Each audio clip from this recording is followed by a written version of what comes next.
The second day of April 2026. Good morning and a special welcome to you to the WoezorTV Breakfast Cafe. Today is Holy Thursday. Yes, Holy Thursday. And as some people said for Monday, this week has been, oh dear, they say it's a bloody week. But anyways, it's a week of betrayal, it's a week of solemn things and all.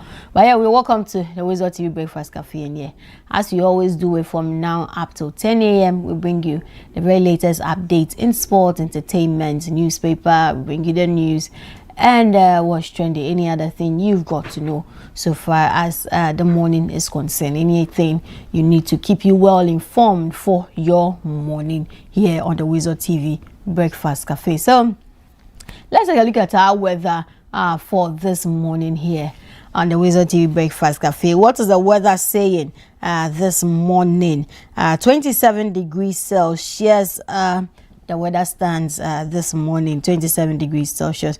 There is a lower chance of rain today.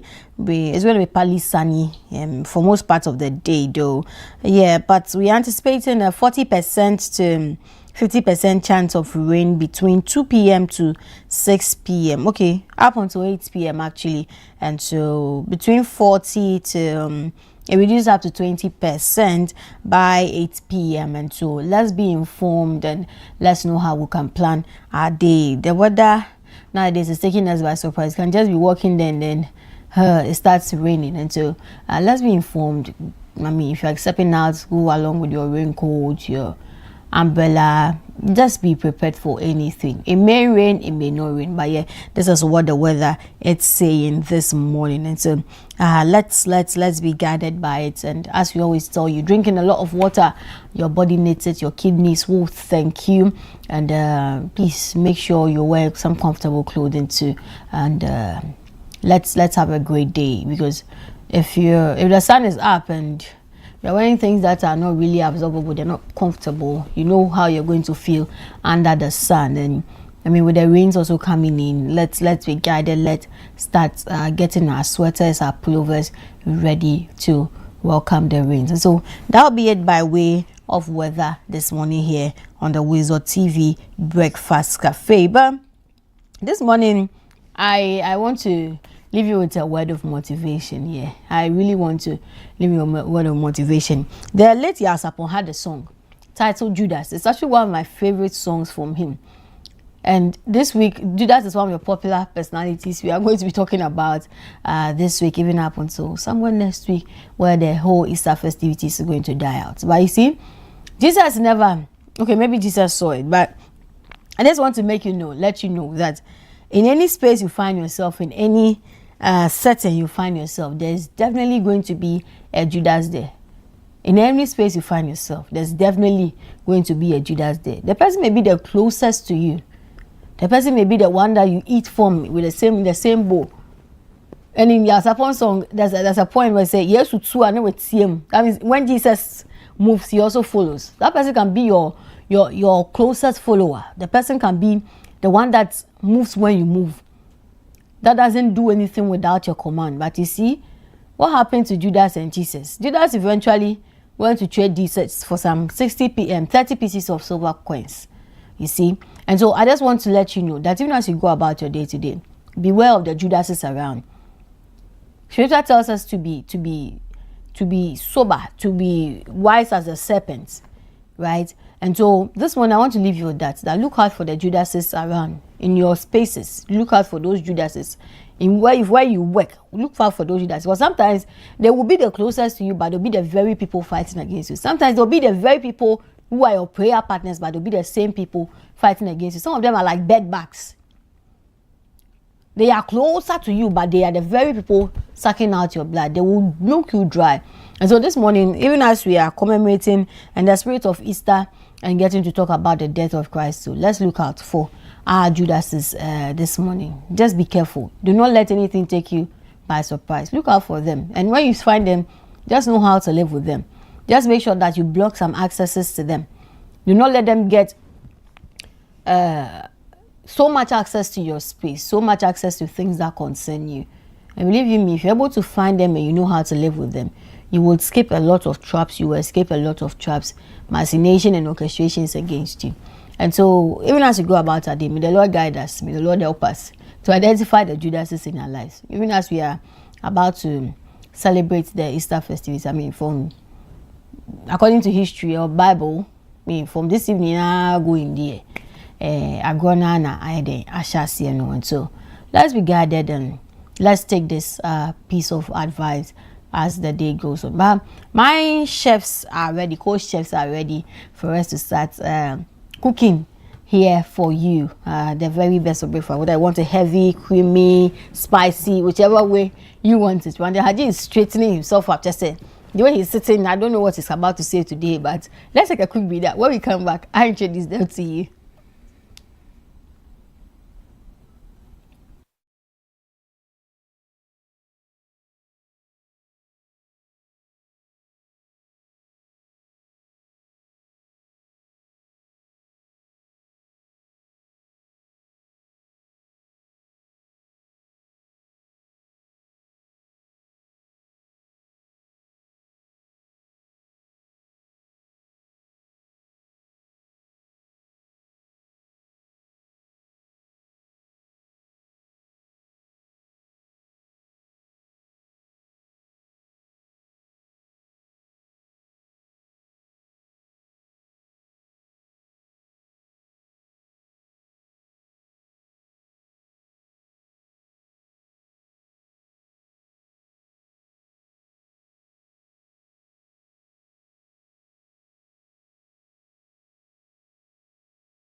You're welcome back to the WoezorTV Breakfast Cafe. And yes, as I intimated earlier, co-chef Randy Haji is here, the 3-star chef. He works in a 5-star hotel. I mean, you understand. He takes care of a number of dishes. Yeah, he has experience about, how many years experience? 25. 25 years experience in the culinary industry. His hands are able to whip up some beautiful and delicious delicacies in this country. His works has been recognized in Ghana and beyond. Ladies and gentlemen, help me welcome the ever adorable, ever what? ever everything chef Randy Ahaji. Drum roll. Charlie, how are you? I'm fine. You're looking good. Thank you. You know, somebody actually asked me yesterday if I really know how to cook. Somebody did? Yeah. What did you tell the person? Yes. You do? Yes. And what did the person tell you? Oh, yeah, okay, then it's fine. The person just wanted to be sure of what I was saying. Yeah, I mean. The person come to ask us. That. Whether you know. Please, I've gotten an increase in my stars. I'm not a 4-star general. Eh? Yeah, 4-star general chef in the kitchen of WoezorTV. Yo. You know what I'm talking about. The onion must bend, then they'll take it out before they can cook the I told you that onions will give flavor to the jollof rice. Bent onion. Yes. Bent you see, that bars, the mama bars, that's you don't know the real food. Oh. Allow the thing to bend small. Let it give some flavor, be taste. When you talk about that bar, my bar. When I was growing up, I was Dadaba. In the middle, I became Mama. Then they left my life for me. So now I'm on my own. Oh no, okay. I'm not really on my own. I'm not hustler too. If I say I'm on my own, so I mean you are in between. Because I still ask permission before I go out too. And so you are in between. Because you are an adult now. So because I still take money from my mother. Oh, it's fine. You are a lady. You say? Yeah, you are a lady. So as a lady, I can take money from. Yeah, I mean, because they don't expect you to take it from any other person. It's true. Who? You are not. Whose son? Is that the person's responsibility? No. You are not married. You are not tied to it. You feel me? Yeah. So who? So it's just right that parents will support. And it's a serious issue. Now, if all parents can do that, monitor and supervise their wards, especially the female wards. Yeah. Who are teens heading into their early 20s and mid 20s thereabout. If they monitor them carefully, some of these social vices that we do see every now and then can be really curtailed. You get a point. Yes, we know you may not necessarily be able to afford that life your child would prefer, but manage. Yeah. You know, Yakubu, you need to manage the situation. Manage. I know you feel like you want to die, but you will not die. You know, monitor, and that helps. Yeah. But Charlie, most of them, they are tired. Your mother is 28. I got this phone. So her sister bought it for me. She asked me what I wanted for Christmas. And I didn't say anything, so I said, I want to change my phone. She asked me which phone. I said, I want a phone. I didn't give her any specification. So I was here one day when somebody called that. So and so said, we should deliver a phone to you. And they brought the phone to me. So I went to my mother realized I was holding 2 phones. Like, when do you get a new phone? So I see my sister bought the phone for me. Say, no, call that person and let me know. I said, oh, madam. Yeah. And no, see, no matter who it is, you bring something new to the house, she comes and she's just monitoring. Okay, there's a new bag. Where do you get it from? You come like there are gift bags. Who gave you this? Who gave you that? And so I don't know who has gifted me something that my mother has not called you. She will call you. It is for your own good. It is for your own safety. And me, I like it. Like I don't have a problem with it. Because sometimes I also feel that if somebody gifts you something and you just say thank you to the person, nobody from home calls. Exactly the point. And I'm like, how the person see you? You don't come from a house. You don't have family members, or no one checks up on you. Nothing. You are just on your own. Yeah, so I mean, I think that's a proper upbringing. I just feel maybe parents, especially our mothers, will do that. But you also know that some mothers even push their wards, their female wards to that I've seen. Go and grab this, go after this guy, go after that, and all of that, and it comes back biting them. Yeah, the repercussions are really dire. You know, so I think that parents of today, we beg you. You know, it be like we know they grow self before they give birth. You see, so children parenting children. Exactly. You get it. It's so the cycle will go on and on and on like that. They have they name it. It's a vicious cycle. Yeah. I mean, those days, your parents, I mean, probably late 30s or early 40s. Yeah. You get it. But now, 28, they give birth. But 28 is cool. 27. What about the 60? So what I'm saying is that, people? You see, at 28, now, not everybody will be fully matured. How? 28. Cool. My kwame for 28. Hey. I'm telling you for a fact. 2, not everybody around that stage or age will be fully independent. How? You are still living with your parents. No. You don't have job. I want the Ghana today. You get a point I'm building. There are a lot of factors. So 28 is just a figure. You are still in school. There are people who are 28 who are, yes. There are people who are 28 who are, yes, they are still in school. They are doing still their degrees. Degree? 20 what? Oh, 28. Wow. Oh, 35 self we they do, then you say 28. Please. Not everybody had opportunity to go to school early. Some financial constraints, some they would have to rewrite exams here and there. So you can't really blame anybody for that. Very school true. has no age limit to read at all. You can be 50 and still go to school. That's fair. Wow, yeah. But I'm just saying that there are people who are 28 who are still in school. Yeah. Imagine combining school with parenting. No, you are going to school. Why do you have to decide to So that is it. That's why we spoke about the upbringing, and also that it be like we know they grow before they give birth. Yeah. Most of us, I mean, I will not exclude myself. Probably we weren't. We might not necessarily be ready. When I say ready, fully ready, because Charlie, parenting no be joke. Children are expensive. Cocoa from very expensive. Cocoa for money for cocoa every day. Your kids drink cocoa? No, it's a popular phrase. Okay. Like it's a popular saying that Bompiki no hard, but money for cocoa. You see, Jonas is laughing. He understands what I'm saying. If Frank is listening, he will understand what I'm saying. If Steven is listening, he will know what I'm talking about. I get it. So that is, but I think by and large, the point I'm building is that parents have oversight responsibility to monitor their children, so they don't go astray. It's as simple as ABC, Anyway. But talking about the mama, but see, a lot of people taught me how to cook. Okay. You see, my father's side, they are, in fact, even my mother's side too. So I learned how to do soups from my mother. Okay. And I learned the other ones from my father's side of the family. Because you see them, the guys there, they like chilling and chills and things. So the jollof, the stew, the gravy and things, they will teach you how to do it well. Okay. You see my mother's side too, the dirty things. So my grandmother used to have a chopper. In fact, both of my grandmothers, so maternal and paternal, they all used to run choppers at some point. So I learned from the best. And growing up, I remember I'll cook sometimes the salt will be too much. They won't throw it away. Everybody will eat. They will laugh at you, but they'll eat. Yeah, they will correct you. And they'll tell you, next time do it like this. And so with time, I was able to pick up. And my dad too did a very good job, Shout out to Mr. Korte. Yeah. He really, so like my dad is a good cook. Right? Like 100 over 100 minus nothing. He won't come and tell you that when you're cooking jollof, you fry the onion till it becomes brown before you take it out. Maybe he has his style. Is he? He has his style. Oh, what my dad like. Yeah. My dad and cooking. Nah, that man, really, maybe later in life, I need to open a restaurant for him. Because he really does well with the cooking. But Randy, today, when I was coming to work, I nearly fell inside the gutter at first light. Why? I couldn't see. Are you blind? I'm not blind. What happened? The place is dark. How? The street lights are off. Like how? Like I couldn't see. From... They turn it off or it doesn't work? Turn it off how? As early as 4:40, you have turned off street lights because of what?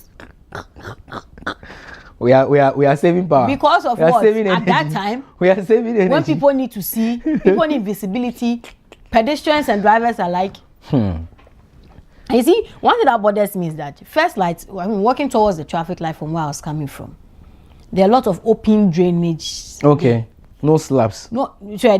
These people have come for it. That they said people, and they will come and remove it before morning. You will come and meet the thin veil like that.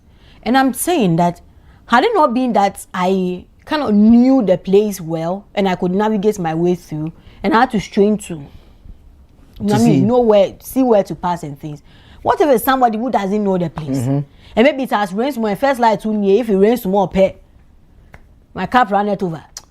It's a serious thing, honestly. And given that we've gotten into the Easter festivities, when activities are going to be going on around the country, like especially in the city, honestly, it's not the best. I just don't understand. And you see, it's not limited to just Accra as a capital city. Across board, there are concerns about street lights not functioning. Yeah. Plunging the streets into total darkness when you drive or when you use the road in the night. I even came across an accident like Philly Kadochi on Friday. Right. Yeah, in Ho. So one of the streets, I think around the Lokwe, Sokode Lokwe Enclave, around one of the filling stations. The guy was on the motorbike. He clearly missed the road. There was no indication, no light. I mean, absolutely no light. So he was relying on his headlight. But I'm sure probably he might not be so familiar with the stretch. So instead of turning to right, that would take you to somewhere around the stadium or whatever it is called. He lost focus and he ran into one of the pavement blocks. And Charlie was really severe. You get it? Now you go to even my area, Adringano and its environs, around that area. Some of the street lights are not functioning. And I'm saying this is an area that people tag to be of the elites. You get it? Yeah. And they are plunged into darkness because the street lights are not working. And I keep asking the question, are they expensive to get? I don't. Don't we pay? Because if you're paying your electricity bill, there is a percentage that goes into payment for electricity. What's the word? Street lights. Oh, really? Oh, yes. Yes. Wow. Yes. So we contribute. I mean, once you pay for electricity usage, you pay as well for the street light. So I don't know why we always wait, and that comes back to even the issue about the traffic lights at the vantage point. And this too helps as far as even our safety on the roads are concerned. Like you gave an example that you almost fell into a ditch because clearly you couldn't see. Imagine it was raining on Monday too. You know, it had rained on the Sunday. previous day. Yes, and there was so much mud. Yeah. Oh, I walked so I had to go back home to wash my legs again and change my footwear before coming back. I don't know. And it is not as though, no, let's be clear. It is not a bash on anybody. No. We will just remind, I feel that the onus lies on us as media people to always remind stakeholders, authorities, that they have a mandate, they have something to do. Maybe they are doing it, but clearly the larger number of us aren't seeing it. Do you get the point? Yeah. The speed at which we want to see it, we are unable to see it because still the problems persist. Like you mentioned, this is not the first time you are talking about the street light not functioning around that area. No. The way Shashi Enclave as well. Yeah. Sometimes they go up, sometimes they come on. They do more like the traffic light kind of thing. And it doesn't help. And these are very vantage points. Yeah. I said when I was attacked at Shashi, there was no street lights. At least if we had one around that area, probably I would have been saved. Yeah. Do you get a point? Yeah. So it's just dangerous that roads or streets will have street light poles and the lights are not functioning. And Accra is so dark. And you raised the point that we are heading into the Easter festivity. Yeah. I mean, it's starting. It has already started. Are we going to celebrate the Easter again with that? We know picnic. A lot of people go out. Yeah. Imagine going out with your family and returning in the night. No street lights here and there. Now, do you get a point? So I think it's just right that we call on the authorities. Yes, the regional minister of Greater Accra promised. Where are the MCs? I mean, the MMDAs. Yeah. The MMDCs. Sorry. Where are they? What are they doing to ensure that we have lights? Your area, what municipal is that? You know, but where are they? It is their responsibility. Abligma South. Or Central. Abligma Central. Whatever. But where are they? Oh, Central. Then that's in Cancer. Honorable Frank Cancer. I don't even know him. Okay, that's fine. But why are we? Why is it that expensive? That's my question. Can we get local producers to manufacture? We can. I think we can. Yeah. What has happened to our technical universities? We can. I'm sure even secondary or technical schools can even try their hands on something like that. When we are able to resource them, producing such things shouldn't be too difficult.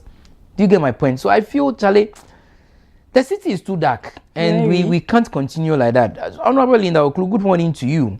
And just as I mentioned, it's not to bash you or to drag you into the mud, but it's just to remind you that still there are parts of the city that are so much in darkness in the night. I mean, street lights are not functioning, traffic lights are not functioning, and it bothers some of us so much, especially when it comes to issues of our of safety and security. So we beg, right now, I don't know, so maybe we can allow viewers to also share their views with us. I mean, like I mentioned, I know who as well has this street light problem. Most of the major streets have street light poles and all of that, but most of the lights are not working.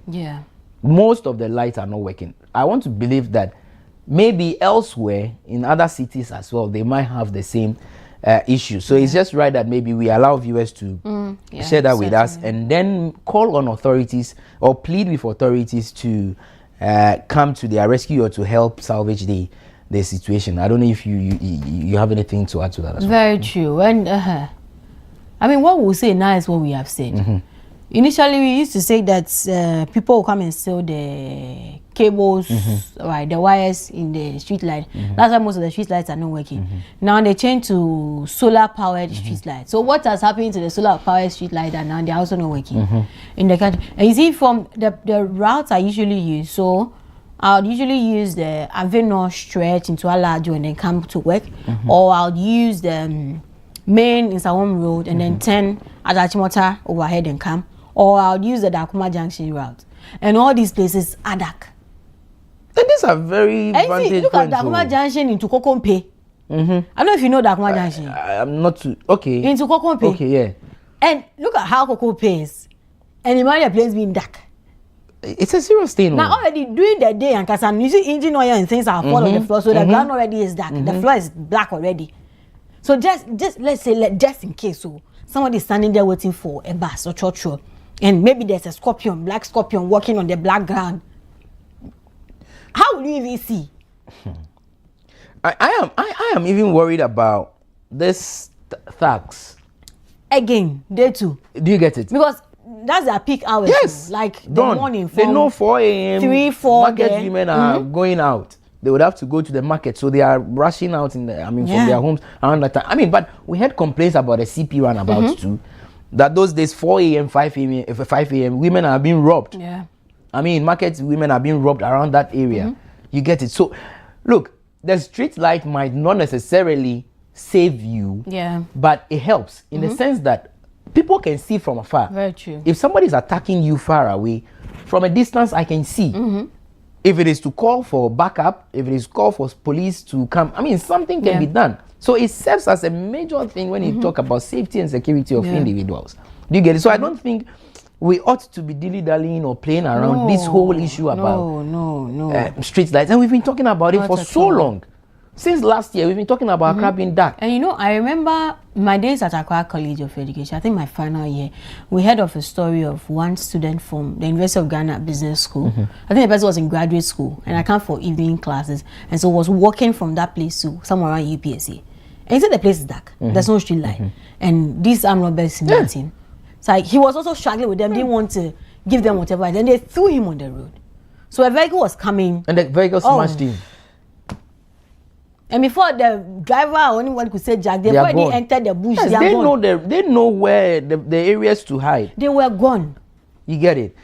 I mean, and there are plethora of examples. Lots of them. You get it? There are lots to share. And I just feel we play with some of these vital things too. Well, true. Yeah. Very true. Health, education, security. Now these things are critical to us. They're waiting for something to happen. And it's bad. Very bad. How would we not have street lights on this major route? This is the N1, right? Yeah. Whole motorway. Like, yo. It's so how? dark. So dark. So dark. And when you go towards the, what's the name? Out of the, going towards the Adan area, where Format is coming from. I think, yes. Format is not from Pong. Where is he from? Format is living in Adan. Hey. He is very far. He's always in the motor. I mean, those areas are also dark. Yeah. You know, so maybe we should be, we can empower the local manufacturers, if indeed we do have some. And I want to believe that our electrical students and whatever, the electrical engineers, they are there. They are very good ones. They can produce some of these things at lower cost. Give them some tax waivers so that they can, import their materials, if indeed that is the challenge. You know, then we can produce locally. And then the repairs. It takes time for them to just change the bulbs or even repair whatever challenge it is. And Charlie. Well, but then again, you know, you come and sit here and say again that it is somebody's work. It is somebody's responsibility. That is the reason somebody is paid at the end of the month. But then again, what do we see? The streets are dark. The person will go to the office, go and sit there from 8 to 5 at the end of the month to take salary. They pay. They take allowances. I mean, they sit down when they go for their board meetings and whatever. They take allowances. You get it. Meanwhile, the job you ought to do is hanging. You are just sitting in the air condition with your legs on the table. The president doesn't sit. The president doesn't sit. He doesn't sleep. When did he return from the summit? Sunday. Has he not been running around? He has.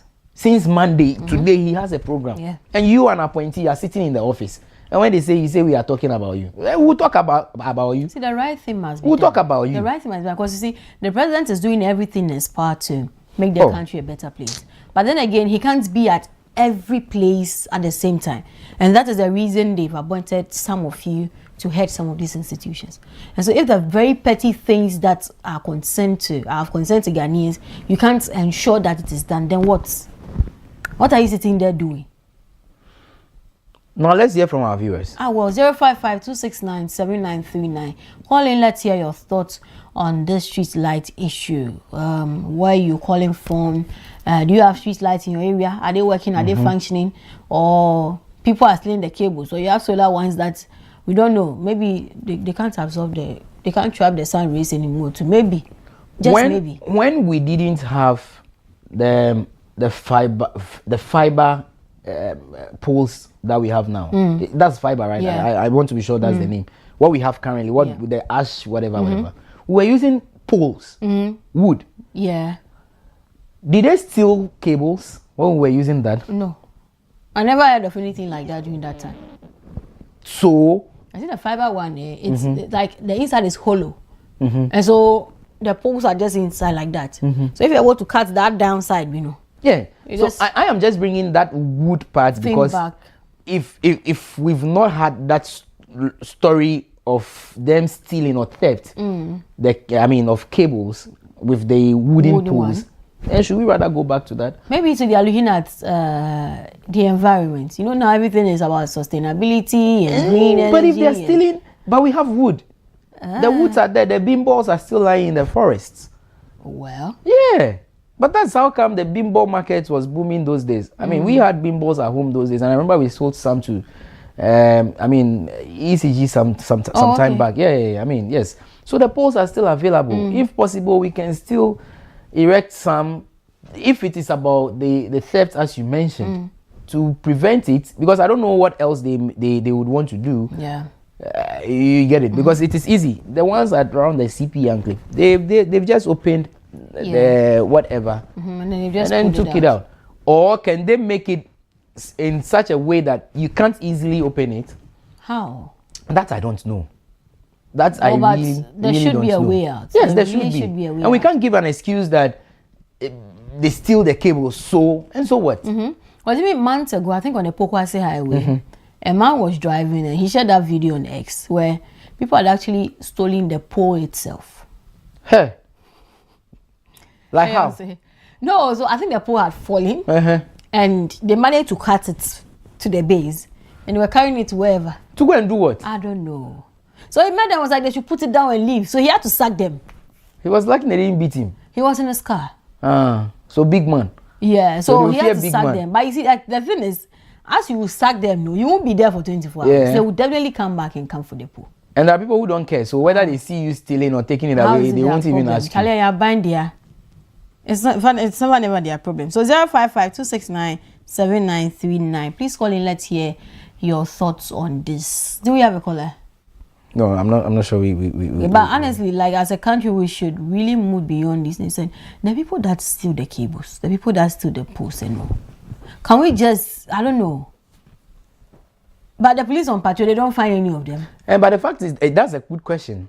But the fact is that the patrol team runs on the street, boom, like this. And it takes time for them to come back. Come back again, yeah. Trust me, these criminals are smart. They might probably monitor this patrol team. They know when they pass, they know when they return, they know when they walk. And they know when they will also operate. Yeah. You get the point I'm building. True. They also know. So, in as much as the patrol team, and mind you, we don't have enough men to do the real patrol. Yeah. So that's what I'm saying. If a patrol team has to walk all the way from Tema, what's the name? Accra Mall, all the way to say Malam Junction or something. No, that's a lot. You get it. Or even if it is here. By the time they move this way, operation they go on for the back, what would you do? So we don't even have enough numbers. Whilst at that, I think we should find a way of protecting our own gadgets or the poles, right? Because even though we have police available in your home, you don't leave your door open. Oh no, but on that note of you don't leave the door open, I think there's a call on the line. Hello. Hello. Good morning. Good morning. Your name and where you are calling from, sir? Yeah, I'm calling from Maodome Estate. Okay, let's hear you. Yeah, my contribution is that what we have to reset agenda belongs to a local government. Okay. The local government structure is very more important for good security, because the unit committee, when we empower them and we have them enough members in the community, there will be more informants to give a report to the police and to the court. True. Because the MP and the assemblyman can never do the work. So the local government structure must open and be paid, so that the structure of this all panel, the PPP around and the communities, criminals, you can give them a power to the local government. I think that is the best. For instance, I'm a part of it. We will monitor all this electricity issue and the communities snatching bags and all these things.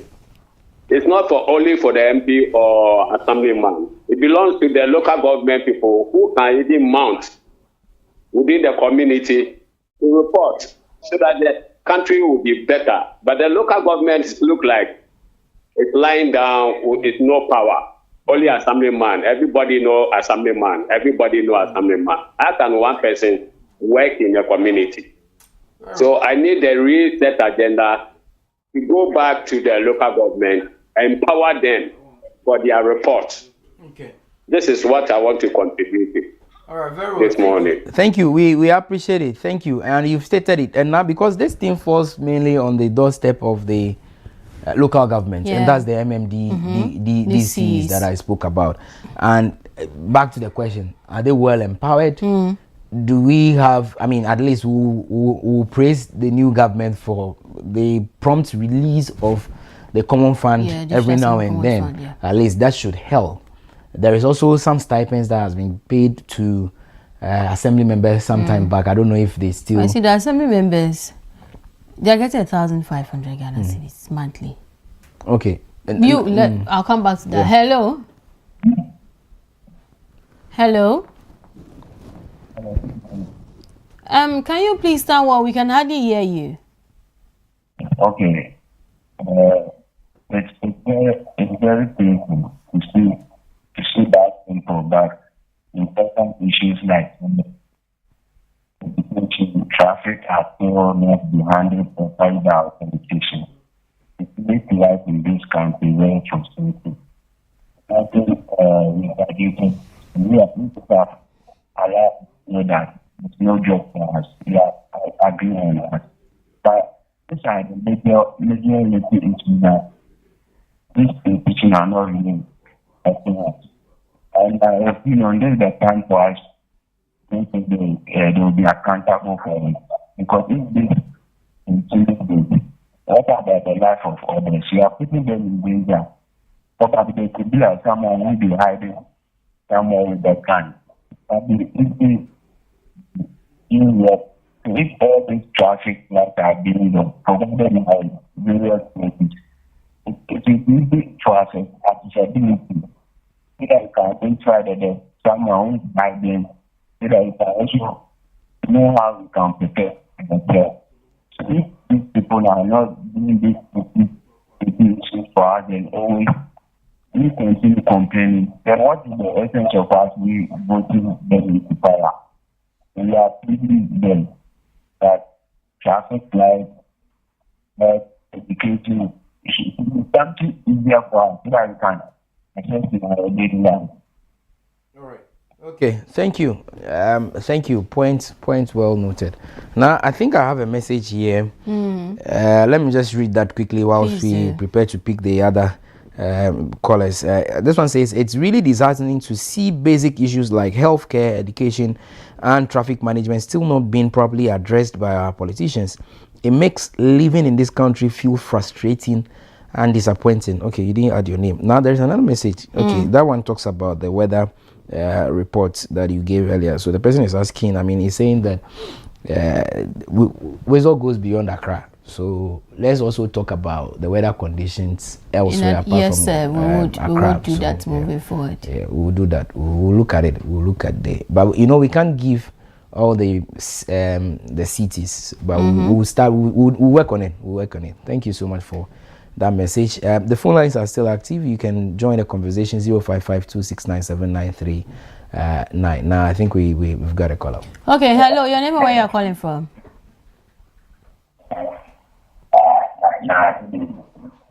Hello. Okay, sorry, we lost that caller. Please, when you call, just lower the volume on your TV set, or gently move away from the TV set so we don't have the back and forth, right? There is another caller. Good morning. Hello. Yeah, good morning. Yeah, good morning, Chief. Please, my name is Andy. Okay, calling from where? My name is Andy. I'm calling from Spenters. Okay, go ahead. So, with regards to the street lights and then the cable, that was the point I heard you mention. You see, I also believe that most of the contractors who are dealing with the street lights are not giving the state a street light that will be able to tackle all these issues. Because one, there are a lot of street lights in the system where all these cables are at the top, especially the solar street light.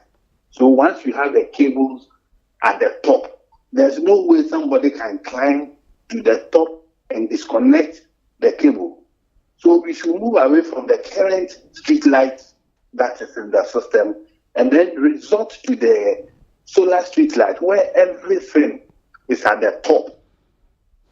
I think that would solve the problem because this issue is very, very, very, very serious with regards to the street light management. Yeah. So if we can move away from this old one and being provided with the current modern type of street lighting, I think that is the way to go. Very well. Very well. We appreciate it. Thank you. Thank you. You called from Spintex as well. And I think that's the way. I mean, so we asking for way out. What would be the alternative? What would be the best thing for us to do as a people? Because if the excuse is always about thieves stealing the wires or cables, then we should protect our own thing, our property. How do we protect it? And thus he mentioned or suggested the usage of solar panels. But I think, again, about costs. Well, on that note, of course, let's pick this call. Hello. Hello. Yes, sir. Your name and where you are calling from? I think the call dropped. Okay. Unfortunately. Cost. Yeah, cost. Thank you for reminding me.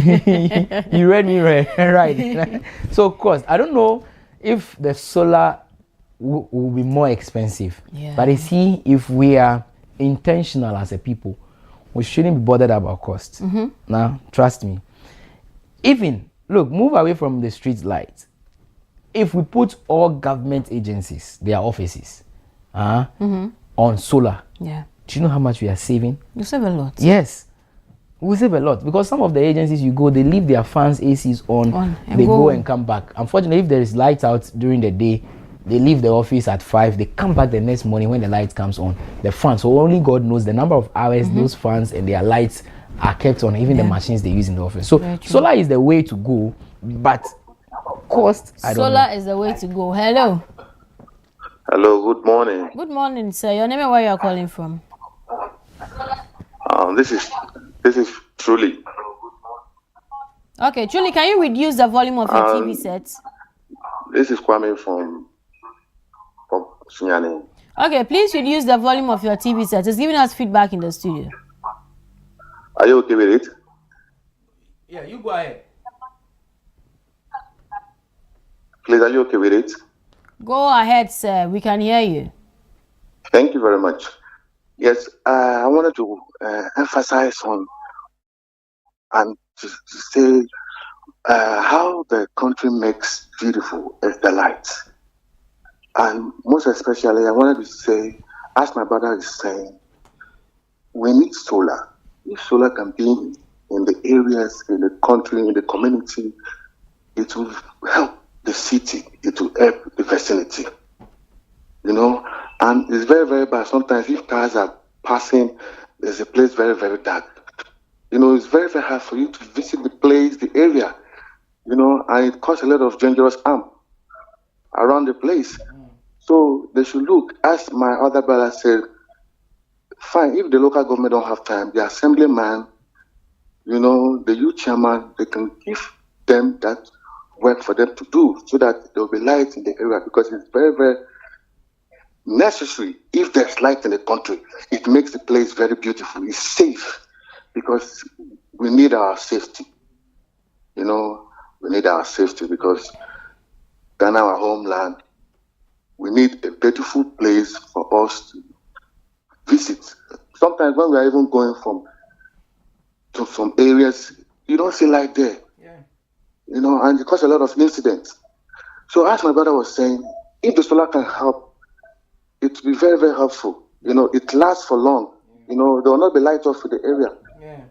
You know, and sometimes I want to emphasize that even sometimes the light off, they need to announce, oh, there will be 5-minute lights taken off.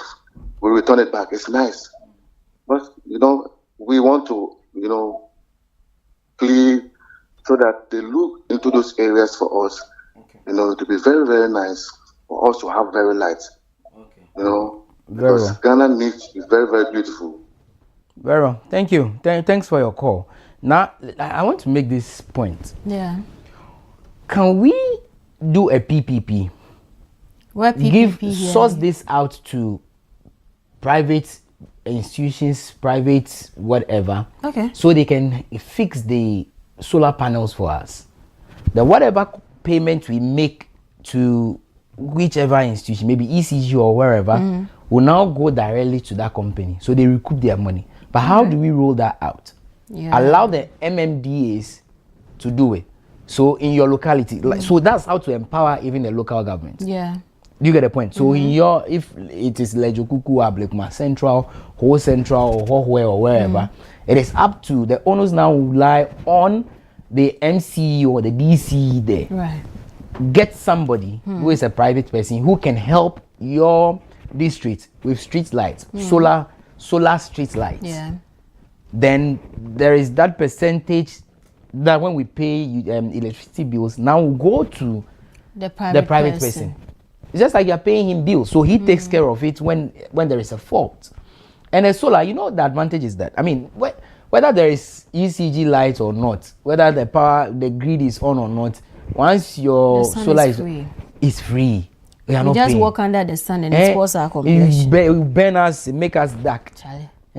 So can we rather do that?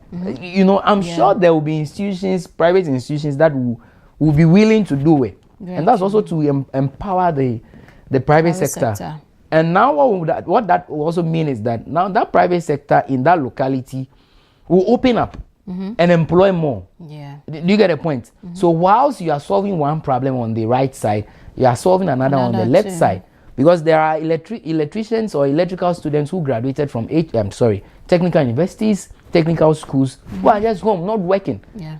Imagine you are signed onto it that, I mean, it is your duty that every month you do some maintenance work on these streets like that are solar powered.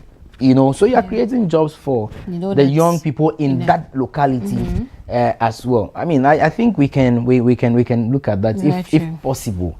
Yeah, let's do a PPP arrangement and see the way forward with this, because the city is just too dark. Very, very, very, very dark. And for those who have sight issues, driving at night, and you know what happens? Some drivers, because they can't really see, and some cars have bad headlights, they turn on their what's the name? The highlights. Yeah.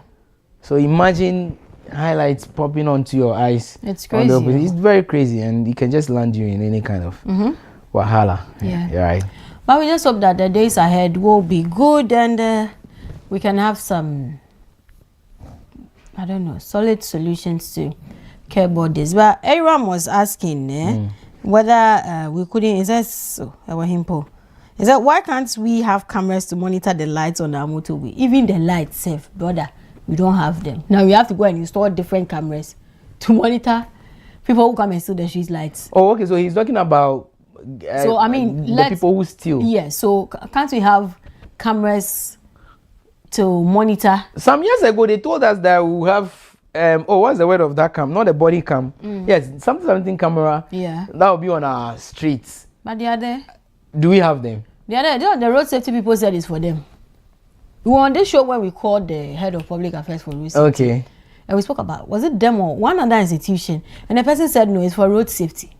So yeah, but if for road safety there is a theft, road safety is still a government agency or institution, right? So there can be collaboration. I mean, it happens. They do it.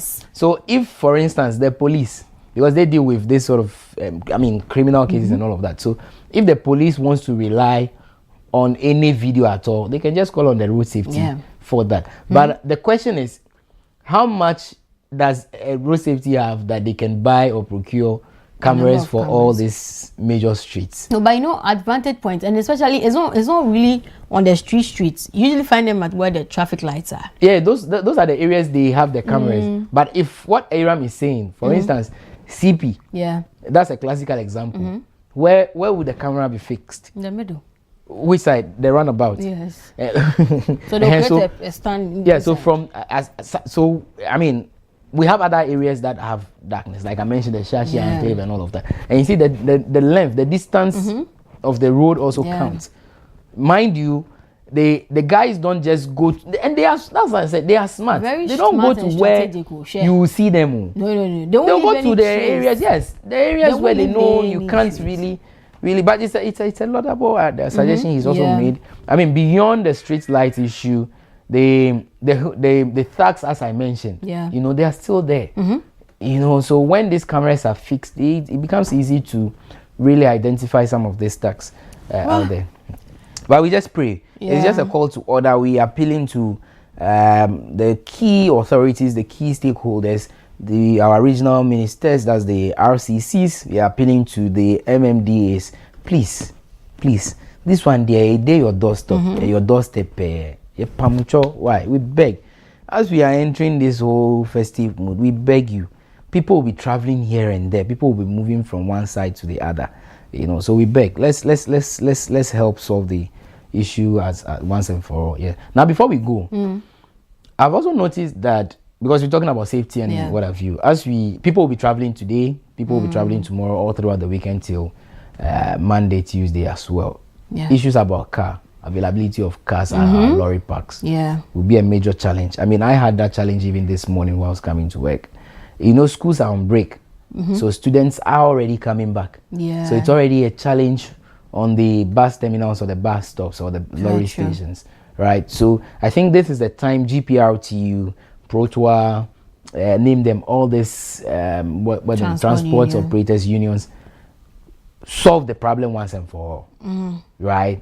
So that that sort of pressure of one driver driving all the way to Kumasi and being forced to come back again, you know, so tiredness, stress comes in. We beg. I just want us to pray and hope that they put some measures in place so we don't record any sort of casualties within this period. As for prayer, they will pray anyway, but we beg you guys. When you get on the road, please, we beg. If you are tired, don't move. And I learned now, I understand for VIP now, they usually have 2 drivers on board.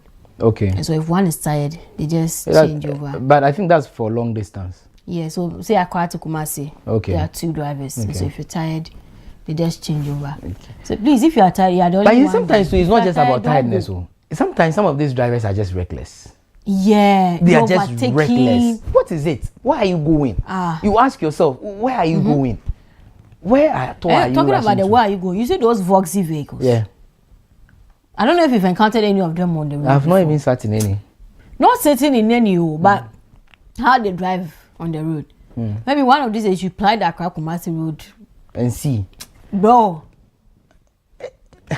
And that's why I say it's sheer recklessness. It's crazy when you look at how that thing was. You know, the least thing that they just fall apart. You see, there's fatality. And you see now, for me, that notion that the car is not meant for long distance is neither here nor there. Yeah. I remember when 207 came fresh, same issue. The 207 Benz bus, same issue. The 207 is not meant for long distance. No, like every now and then there is an accident. Right. You know, you see, when the cars come like that, almost everybody that's in the transport industry goes for that particular car. So you can look at the coastal bus down to some Hyundai cars and all Hayes and all of that. So they all go for it, right? But it is recklessness. There are people who are driving Voxy that they've not even had any dents, they've not had any scratch, but they even drive from here to Tamale, they drive from here to Volta. Yeah. You get a point, and no scratch. But it is recklessness. You know, the roads are not good. So why are you in a haste? Yeah. To do what? To go where? If you, the passenger, feel the driver is delaying, get up and leave the house early. If you know you have anything to do tomorrow, because tomorrow is Good Friday, you would have to go to church. Leave wherever you are going. I mean, where you are today. You can leave in the evening, so that by morning you are set and ready for any activity. That's how I travel. So I'm not in a haste to rush to wherever I am going. You don't have to be in a rush. It's just like you using a flight. Do you tell the pilot, please, why? Then how are you going to hear anything? You get me? You get the point. So it is just mere recklessness by some of these drivers, and also the silly attitude of some passengers, piling too much pressure on the drivers. Yeah. Do you get it? So I mean, it's one way. I mean, 50-50. Drivers must be extra careful because you have your own life at stake as well. True. You are behind the wheels. You control it. You get it? If you are tired, pause, go and sleep. Leave the car. If you don't go today, you won't die. Very true. You won't go hungry. Allow somebody to go and do it. You get it? You say, I mean, the rules, the regulations are there. Drive at 50. And you say, oh, you are champion. You are driving 100. Well, on that note, please, don't drive tired. Don't drink and drive too. Bam. And don't drive and drink. Take that again. Don't drink and drive. Don't drive and drink. Arrive alive. We beg you. You're drinking things, mixing things, and drinking anything. On that note, then you hold rush energy drink. You people, may God help all of us. Let's take a quick break. We'll be right back.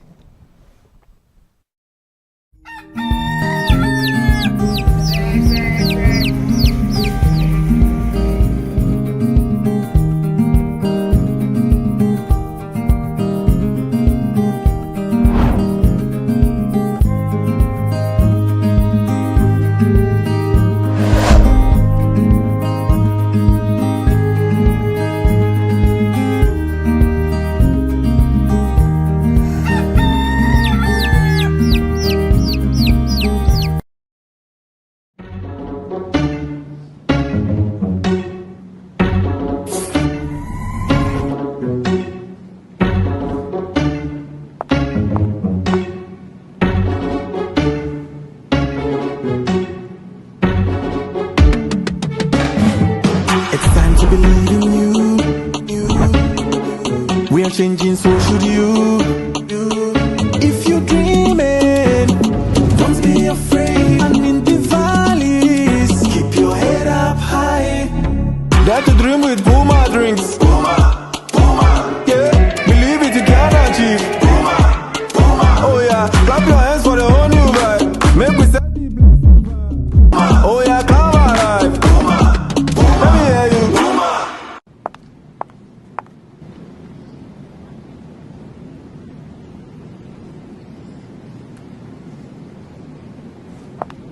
Puma drinks, a whole new vibe. Another quality product from Casa Precon. This advert is FDA approved.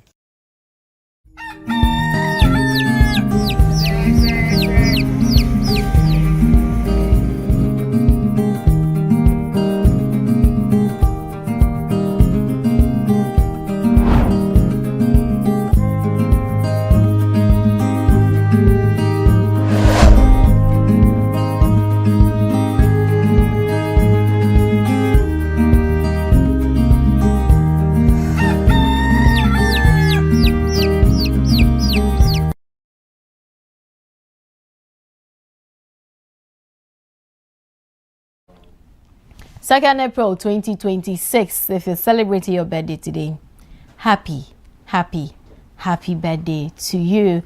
And before we go into the celebrant list for today, let's take time to do a quick belated happy birthday. This is going to Kwesi. Belated happy birthday to you. This is coming from Odogu here at WoezorTV to you. He wishes you a blessed year, a great year, filled with a lot of God's blessing. Yeah. So Odogu wishes you a happy birthday, Kwesi. Randy, do you know who Odogu is? No, I was going to ask you. Odogu is Selassie. Okay. But I want to understand how Selassie became Odogu, because I know Odogu people are the men that have lots of money. Selassie is a rich boy. The ones that when he want to give you money, the guy is working at WoezorTV. You think he's poor? He will give you money like blocks. Hey, the man they say blocks. Blocks, like they don't count it all. Yeah. Just the way like in the bundle like that, just take it for you. They slap you with it. Yeah. The boss like a two pay. Take it. Pa. Take it. Go and enjoy yourself. But I want to understand, Selassie. Well, they are the ones who give 200k to people. Like it's for instance, take it for ice cream. Yeah, like, just go and buy it. Just manage yourself for the weekend. For your troubles. Like just have it. So Selassie, on that note, Odogu with his scooter. It's okay. Let's just end it there. Okay? Okay. Yeah. Belated happy birthday to you, Kwesi. This is coming from Odogu. You want to give me problem? I decided to reveal who Odogu is. You want to give me problem in this house. Oh, I'm sorry. Odogu, we greet you, sir. But let's get into the birthday celebrant list for today. Quite a list. And let's get into it. Happy birthday going out to Bed of Mensa. It's your birthday today. Happy birthday to you, Bed of Mensa. May this year be a great year for you. Maybe a beautiful year. Maybe an amazing year for you. We wish you the very best that life has got to offer here at WoezorTV. Happy birthday to you, Bed of Mensa. And to one of our ardent viewers, Bismarck Kwejo Selikem. He's been calling you regularly. I don't know if you remember that name, but Sally, happy birthday to you. Yeah, we wish you a great year, an amazing year filled with a lot of God's blessing and God's love. Increase on every side. May all your wishes and dreams come to pass. Also to Esther, it's your birthday today. Esther, happy birthday to you. This is coming from Clinton to you. He wishes you a great year, a beautiful year, an amazing year. Increase in all that you do. We wish you the very best that life has got to offer. Esther. Also to Grace Opare, it's your birthday today. Happy birthday to you, Grace Opare. We wish you the very best that life has got to offer, and may this year be a great year for you. Maybe an amazing year for you. Maybe a beautiful year for you, Grace Opare. And happy birthday to you from the entire family here at WoezorTV. We celebrate with you on your special day. Moving on from Grace, let's celebrate Vera Amwaba Amu Ado. Vera Amwaba Amu Edu. It's your birthday today. Happy birthday to you. So this is coming from the Science Laboratory Technology Department of Takoradi Technical University here. So they wish you a great year. They said that on behalf of your family and friends, says Nana V, may the good Lord continue to shower his blessings upon you, and may you be the woman king and pillar that no one can remove. So Vera, this is coming to you. Happy birthday to you. Away from Vera, let's also wish Reverend Danny Ayikunu a happy birthday. Man of God, happy birthday to you. We celebrate you so much, and may it be may this year be a great year for you. Maybe an amazing year for you. We celebrate you so much here at WoezorTV, Reverend Danny Ayikunu. And away from him, let's also celebrate Stephen Mengel. Happy birthday to you, Stephen Mengel. From the entire family at WoezorTV, we extend felicitations to you. Have a great year, have a beautiful year, have an amazing year. And last but not least, on birthdays this morning, let me sit well to do this birthday. Happy birthday to the founder of 12 in 12 LBG, the founder whose vision we all buy in, the founder in whose vision we all associate with, who has found some of us worthy to serve the Lord with him in this ministry, Dr. Delasi Kwame Beko. Happy birthday to you, sir. From the entire membership and family at 12 in 12, we wish you a great year, a beautiful year, an amazing year, full of lots of God's blessing, lots of God's love. May this year be a great year for you, maybe an amazing year for you, maybe a beautiful year for you. We pray for good health, more money, more opportunities, greater doors, every good thing you've prayed for, every good thing you've wished for in this year, may it be your portion. I especially want to thank you for everything. If you're watching this today, I want to tell you that everybody needs a Dr. Delasi in his or her life. And for me, when I'm counting my blessings, I count him more than once. I count him a million times, because see, everybody needs a Dr. Delasi in their lives, and I can only wish for God's blessings for you. Happy birthday to you. I celebrate you so much.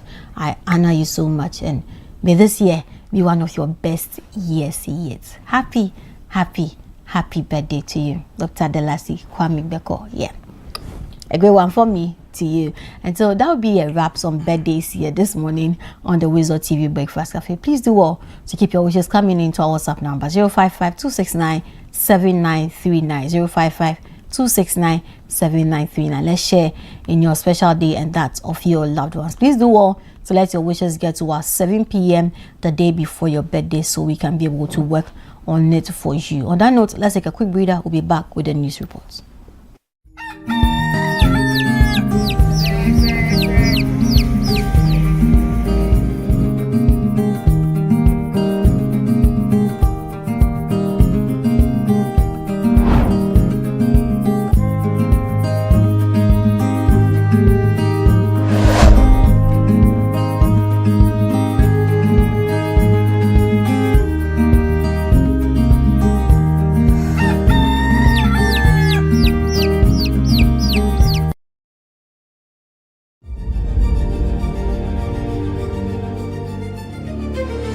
At KGL Group, we believe Ghana's future will be driven by bold entrepreneurs and strong partnerships. We are proud to support the Kwewu Business Forum 2026. Join us this April 3rd to 5th in Kwewu, and be sure to visit the KGL booth as we explore new opportunities together. See you in Kwewu. At CBG, we are committed to fueling the growth of Ghanaian businesses. Join us at the Kwewu Business Forum as we engage in strategic conversations to support the agenda of building a sustainable future for our nation. Whether you are expanding your business, financing infrastructure, investing in property, or managing complex operations, Republic Bank is ready to be your trusted financial partner. At Serene Insurance, our energy levels are at its peak. We believe protecting businesses means protecting Ghana's future. Join us this April as we connect at the Empress Hills and collaborate to build a resilient business for Ghana's tomorrow. The future of business lies not just in access to credit, but also in innovation and collaboration. At ABSA, we are proud to partner with businesses on the journey of growth.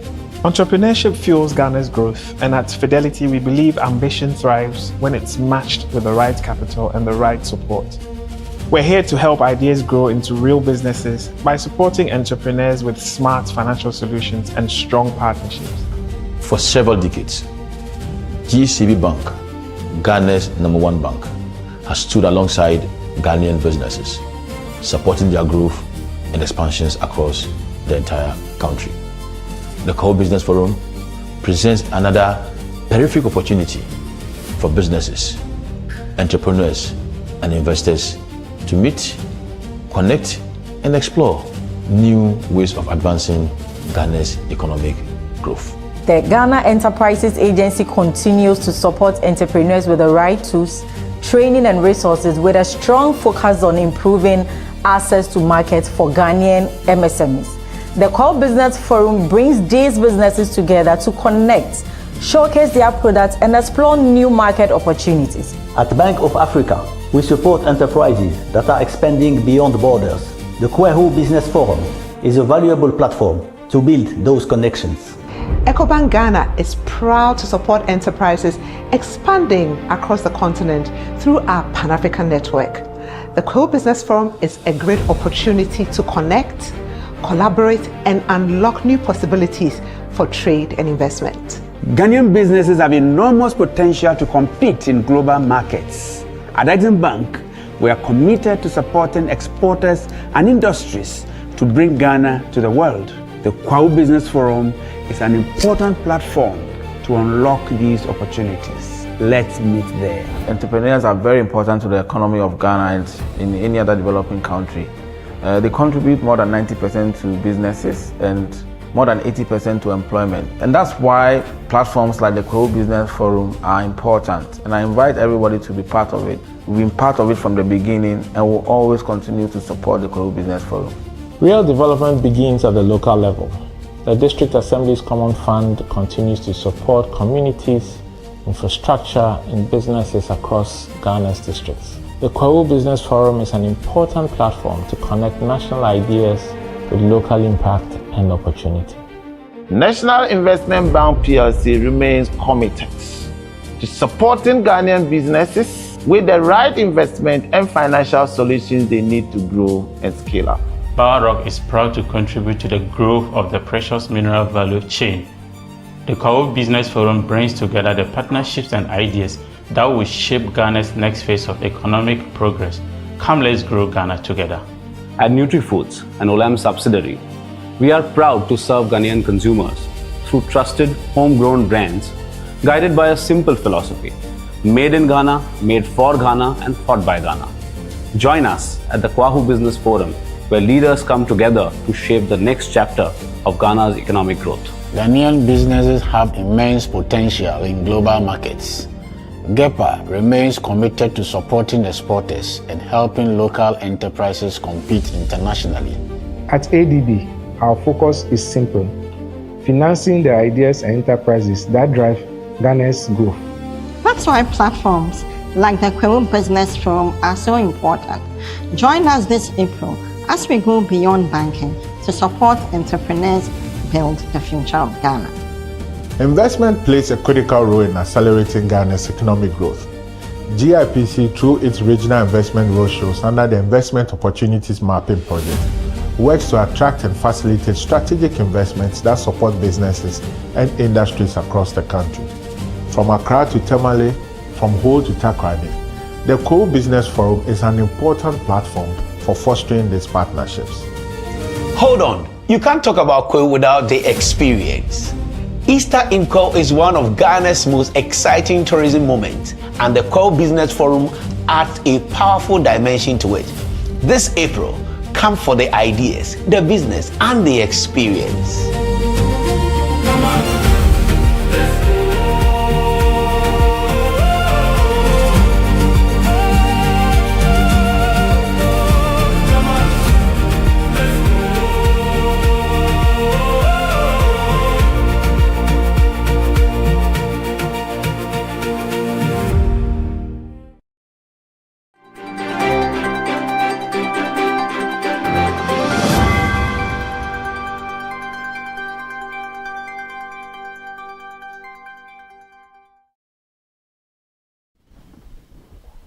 Time now for the WoezorTV report. Let's take a look at the headlines.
President John Dramani Mahama has called for a unified African voice on global issues, whether in advocating for reforms, promoting equitable systems of global governance, pursuing justice through reparatory framework for historical injustices. Speaking at a state banquet in honor of visiting Zimbabwean President Emmerson Mnangagwa, he emphasized that Africa stands at a defining moment in its journey, marked by a renewed determination to shape its own destiny. He urged that this opportunity be seized with collective resolve, strategic cooperation, and a shared commitment to advancing the continent's interests on the world stage. Stands at a defining moment in its journey. Across our continent, there is renewed determination to shape our own destinies, to tell our own story, and to build resilient and prosperous societies. And no other country has experienced this than Zimbabwe, living under sanctions for so many years. In this context, partnerships such as that between Ghana and Zimbabwe took on an even greater significance. They remind us that while geography may separate us, history and indeed destiny binds us together.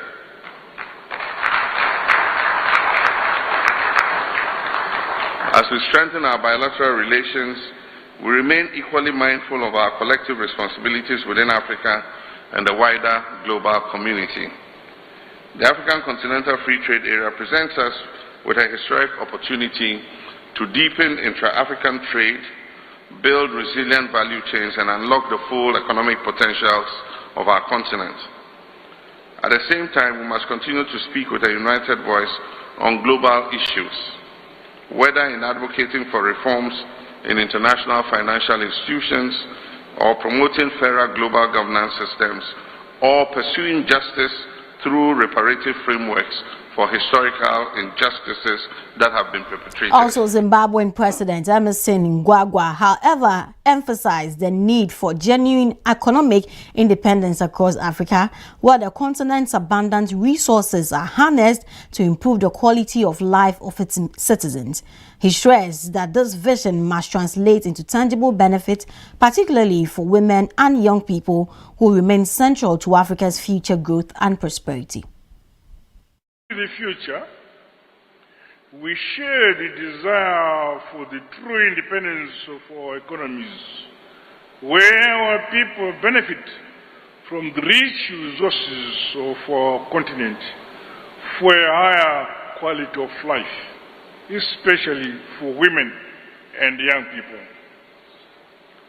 Our engagements, therefore, present us with an opportunity to translate our strong historic bonds into practical economic dividends, to scale up the modernization, industrialization, and sustainable development of our two countries.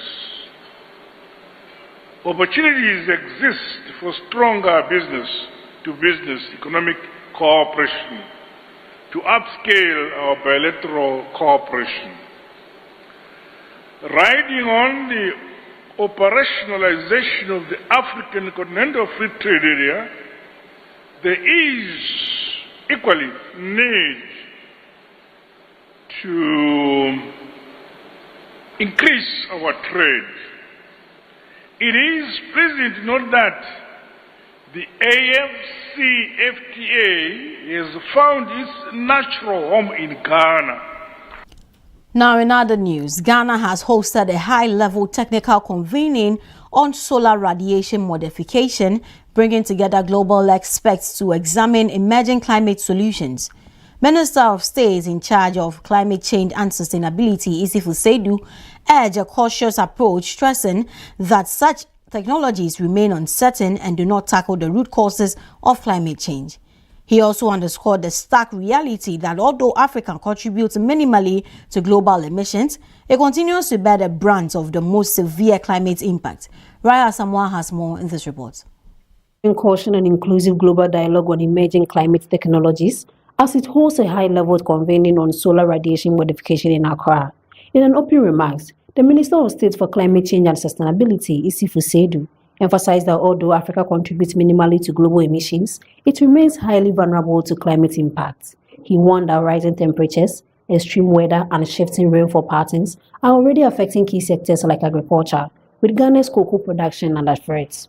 Mr. Siedu added that without urgent intervention, climate change could push at least 1 million Ghanaians into poverty by 2050. Africa is home to nearly 19% of the world's population, yet it contributes only 3 to 4% of cumulative global greenhouse gas emissions. Such approaches do not address the root cause of climate change, which lies in greenhouse gas emissions. They do not resolve challenges such as ocean acidification and their influence on long-term processes like sea level rise would be limited. A research scientist at the University of Cape Coast, Dr. Francis Nkoma, highlighted that while SRM could help moderate extreme temperatures, more research is needed to fully understand its long-term effects. This SRM technology, if ever it is going to be done, does not take the place of mitigation and adaptation. And therefore, it is complementary to all these methods or this strategy that we already have.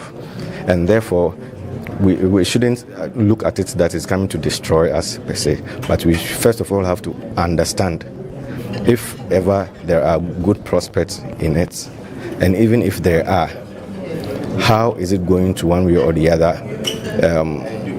harm us, or how it is going to help us. The meeting brought together scientists, policymakers, and international partners to examine the risk, ethics, and governance of such technologies, as Ghana is calling for stronger global cooperation, emphasizing that climate solution must be equitable, science-based, and inclusive.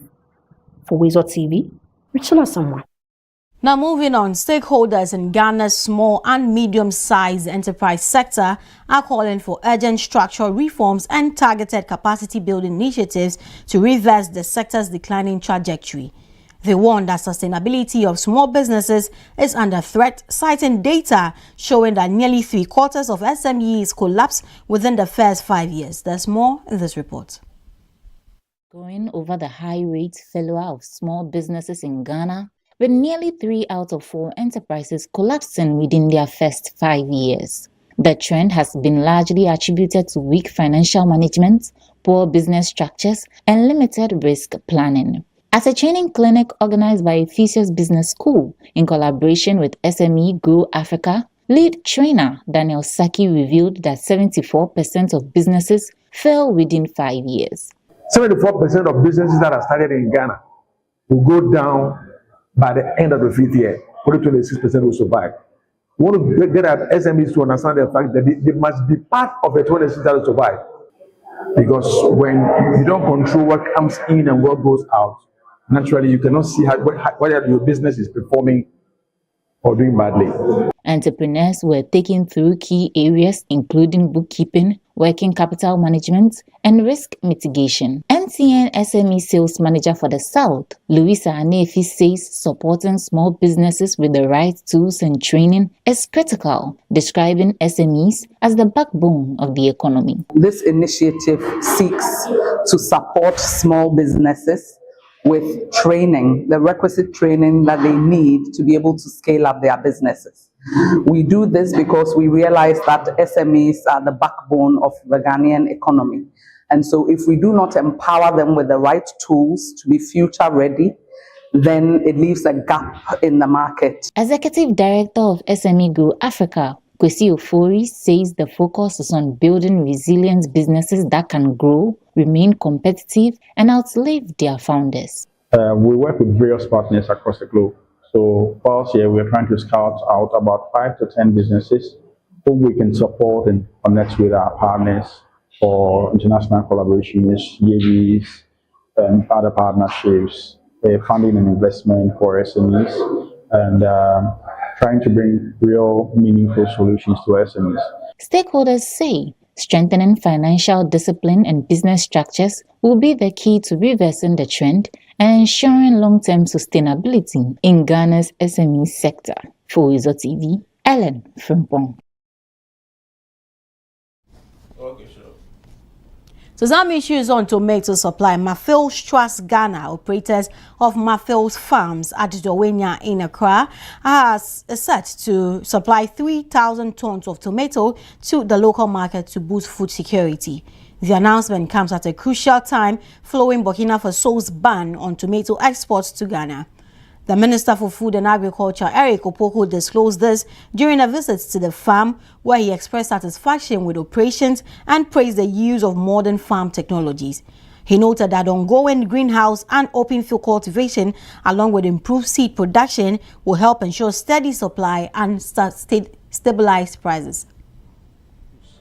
And today I'm happy to see that all the facilities are being utilized.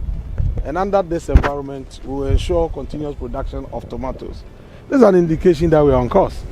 And the fears of the Ghanaian people must be allayed that Ghana has the capacity to produce sufficiently to feed our people. The brief we have received from those managing the center, they indicate to us that at the end of the year, they are able to produce 3,000 tons. 3,000 tons. And they are also into open field activities. So that is going to increase the output that they envisage from the site. And so looking at what they are doing, especially the open field activities, we think that things are underway to ensure sufficient production of tomatoes to feed the Ghanaian people. Right, moving on from the tomato production, Ghana Revenue Authority has intensified its enforcement operations, shutting down several businesses across Accra and Tema over tax violations. The exercise uncovered offences including failure to remit VAT under declaration of sales and illegal charging of VAT by unregistered entities. According to the Assistant Commissioner for the Accra Central Enforcement Area, Joseph Ajekwe Anan, landlords and property owners are expected to ensure that businesses operating on their premises are duly registered and compliant as the authorities continues to crack down on offenders. Say that if you bring a criminal to your home and it is established that it's a criminal, you yourself, you have questions to answer. So what I'll say, I'm not saying that they are criminals, but what I'm saying is that you also have a role to play. You have a responsibility to be sure that whoever comes to your home to do business, that's the right thing. Because we wouldn't know. Look at where we came from. If we have not gotten an intel that this is what these people are doing, we wouldn't have known. But you, the owner, should be sure. You must even check whether they are paying their taxes. Because the checking to ensure that people do the right thing is not the responsibility only GRA. All of us are involved because we collect the taxes for all of us. But some people must do the dirty work. That is why we are doing it. But the issue is that whatever comes to us by way of collection goes into the consolidated fund, which is used to finance roads, hospitals, and everything. Even where we stand, the roads that we rode on to this place. Well, finance, but if you don't do that, you have to go for loans at a higher cost by way of interest. But if we do it within, and in any case, the loans, how do we pay them?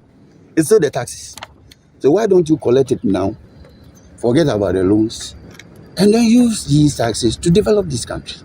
Now, there's some good news for teachers, where the government has announced plans to recruit 7,000 teachers across Ghana as part of efforts to strengthen the education sector and address staffing gaps in schools, particularly in underserved communities. The announcement was made by Minister for Education Haruna Idrisu during a media briefing on Wednesday, April 1, where he outlined key details of the upcoming recruitment exercise.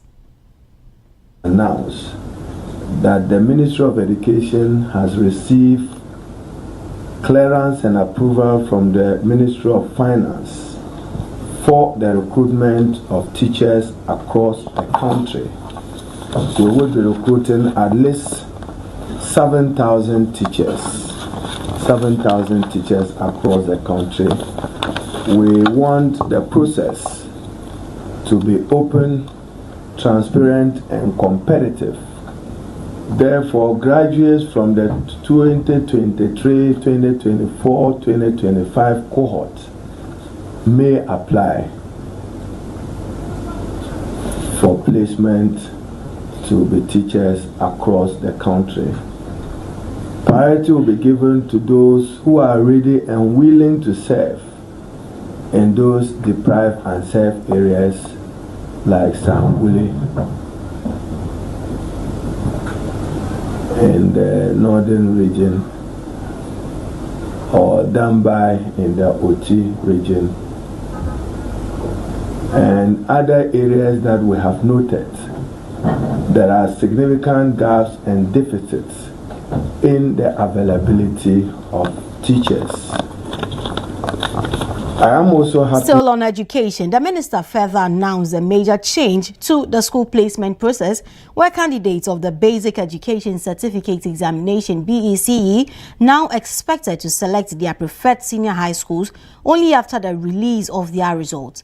Mr. Idrisu said the policy forms part of efforts to improve the computerized school selection and placement system and ensure students make more informed choices. He explained that the candidates will be given a 1-week window after the release of results to make their school selections.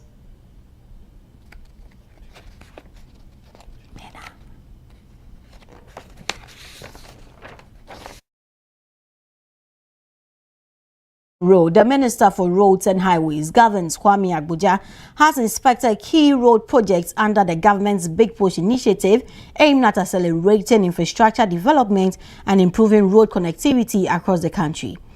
The tour covered major projects in Greater Accra region, with government expressing confidence in timely completion by 2027. There's more in this report.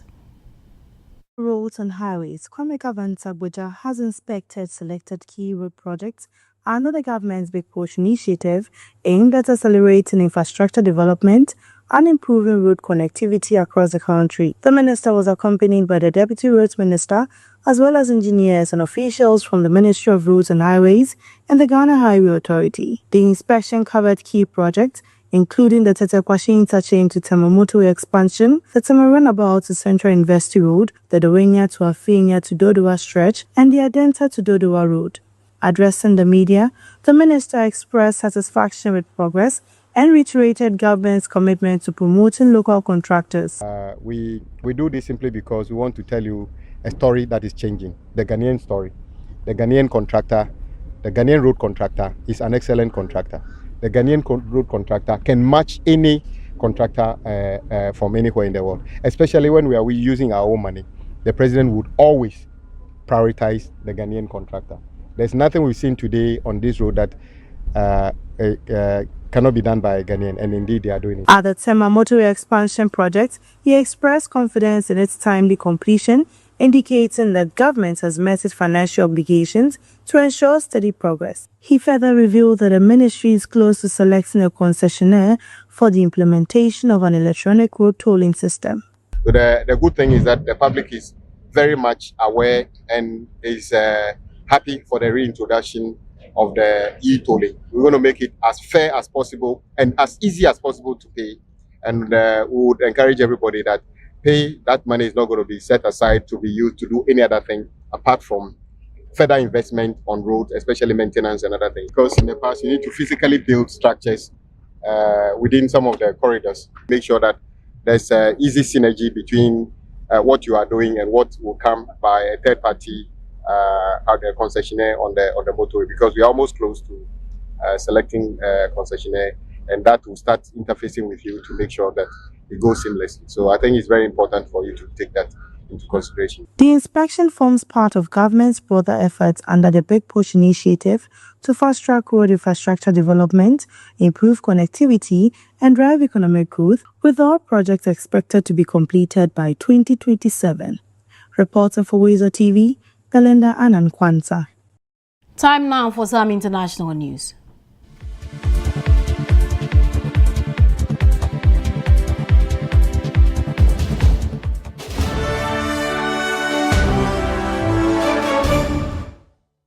Senegal's President Bassirou Diomaye Faye has signed a new law doubling to 10 years the maximum prison term to sexual acts by same-sex couples. The new law also criminalizes the promotion of homosexuality, which includes any public representation and financial support by individuals or organizations, and provides for 3 to 7 years in prison for those found guilty. The legislation was a campaign promise of President Faye and Prime Minister Ousmane Sonko and was approved by Parliament last month. UN Rights Chief Volker Turk has described it as deeply worrying, saying that the anti-LGBT legislation flies in the face of sacrosanct human rights. The UN official and rights group have urged the president not to sign it into law, but the government dismissed the international criticisms, arguing that the measures reflected the views of the Senegalese people. Now this brings us to the end of the WoezorTV reports. Many thanks for staying with us. I am Karen Naoyokoti.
Or we can be the generation that ends it for good. Malaria must die, so millions can live.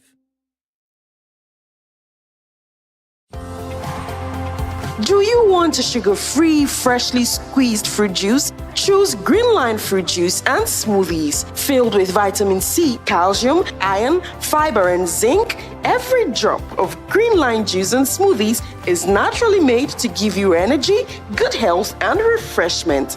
Enjoy your favorite Greenline orange, pineapple passion, watermelon, pineapple and turmeric, pineapple beetroot, pineapple and ginger, and healthy green. Greenline fruit juice and smoothies, powered by nature.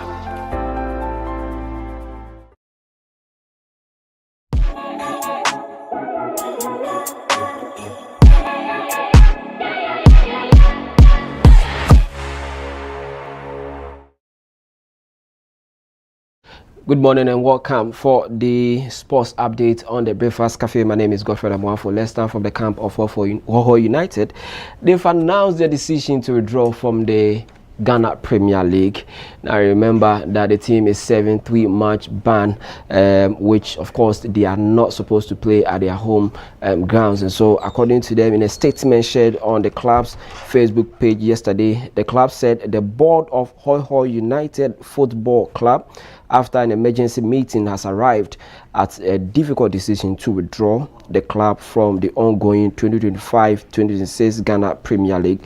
Once the club serves written notice of its withdrawal to GFA, the governing board would then activate its relevant regulations against the club. And so, yes, that's the decision they've made. They don't want to continue the Ghana Premier League. And the reason is that they believe that there was some unfairness when it comes to the ban, the home 3 home match ban that they are serving at the moment. So they are not going to continue this season's Ghana Premier League. So of course, when that happens, GFA will have to activate the regulations and the necessary sanctions that require will be given to them, and whatsoever points that all the teams that have played against them this season will be given back to them in that regard. So Ho United, it's quite unfortunate. Of course, this is their first time playing in the Ghana Premier League, and we all expected that they will shine. Looking at where they're coming from, the journey so far, how they even announced their presence, their first game against Accra Folk. In fact, we all love them, but then it is what it is at the moment. The decision has been made. Going forward, we see what GFA will do for the Ghana Premier League. Now let's talk about the Women's Champions League holders. Arsenal held on to secure an aggregate victory over rivals Chelsea and reached the Women's Champions League semi-finals despite conceding a late goal to Nuskin in that game. Now Rennie Slegger's side 3-1 up from the first leg of their quarterfinal produced a mature display at Stamford Bridge, even though they ended up losing on the night. Here is the highlights of that game against Chelsea.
Now, on the other hand, Manchester United, let's say they are out of the Champions League after Bayern Munich struck twice late to beat the English side.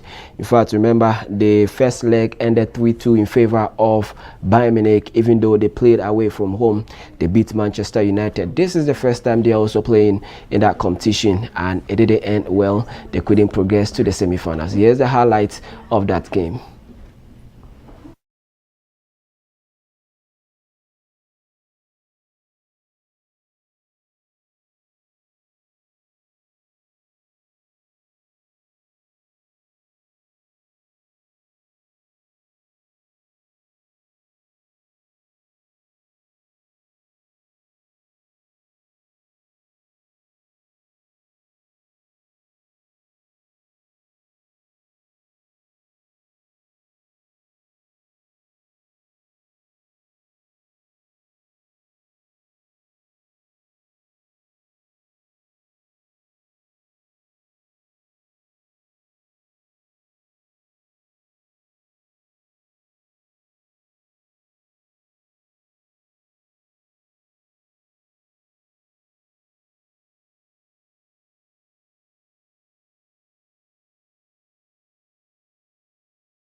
Now let's go to the camp of Lamine Yamal. Now remember their game against Egypt yesterday. Last 2 days. In fact, it didn't end well. The game was actually goalless in that regard. But then Lamine Yamal said the racist chant during that game against Egypt in Barcelona on Tuesday were disrespectful and intolerable. Now, police in Spain are investigating Islamophobic and xenophobic chants heard during the first half of the friendly at RCD Stadium in Barcelona. Now, at halftime, a message warning fans against xenophobic remarks and singing was displayed on the screens at the stadium. The message was repeated early in the second half, leading to whistles from some sections of the crowd. Now, according to Yamal, he says, "I know it," meaning the chant was directed at the opposing team and wasn't personal against me. But as a Muslim, it's still disrespectful and intolerable. So this is the statement from Lamine Yamal. He was not happy about what Egypt did against them when they played in that friendly on Tuesday, and so he's actually brought out a statement to condemn what happened on the field. Even though the game ended goalless, that wasn't the topic for discussion. It was the chant against the Spanish side. A lot of people are linking him, and yes, he says he's a Muslim, so he doesn't know why they were chanting those things and all those things on the field of play. And so of course he has come out to condemn it. Now the Spanish Football Federation is also investigating the incident, and they've assured that justice will be served. They will ensure this will never be repeated in the game of football. My name is Godfred Amuafo. Asantua stands by with entertainment.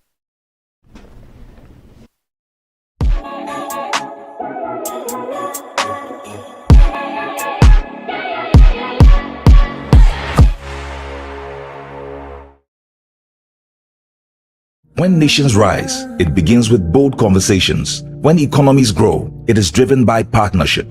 This April, Ghana's business and policy leaders converge at the Pro Business Forum 2026, the nation's premier platform for investment, enterprise, and economic transformation, with special guest of honor, His Excellency President John Dramani Mahama, joining captains of industry, financial institutions, investors, and entrepreneurs. The Pro Business Forum is more than just an event. It is a call to action. And so let us work together to build a Ghana that is competitive, productive, and inclusive, and a Ghana that creates opportunities for all. Come, let's engage in high-level dialogue, explore industry exhibitions, build powerful networks, and unlock real opportunities from finance and insurance to manufacturing, agribusiness, SMEs, and innovation. This is where it all happens. From the 3rd to the 5th of April 2026 at the Kwo Convention Center in Praeso Hills. Go to www.kwobusinessforum.com and register now. To register for exhibitions, call 059 555 5885 or 059 555 5995. Kwo Business Forum. Connect, promote, grow.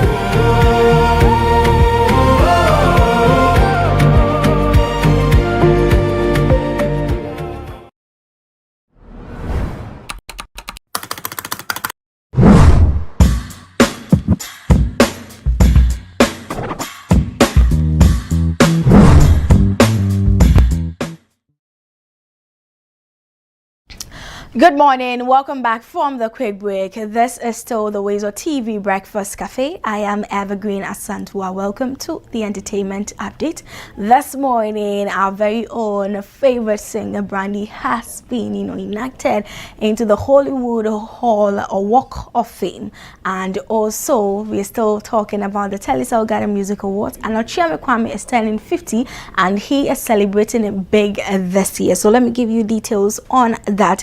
And Ghanaian music legend Ochiame Kwame is marking his 50th birthday with a major health initiative, a pediatric emergency center at Menchia District Hospital in Kumasi.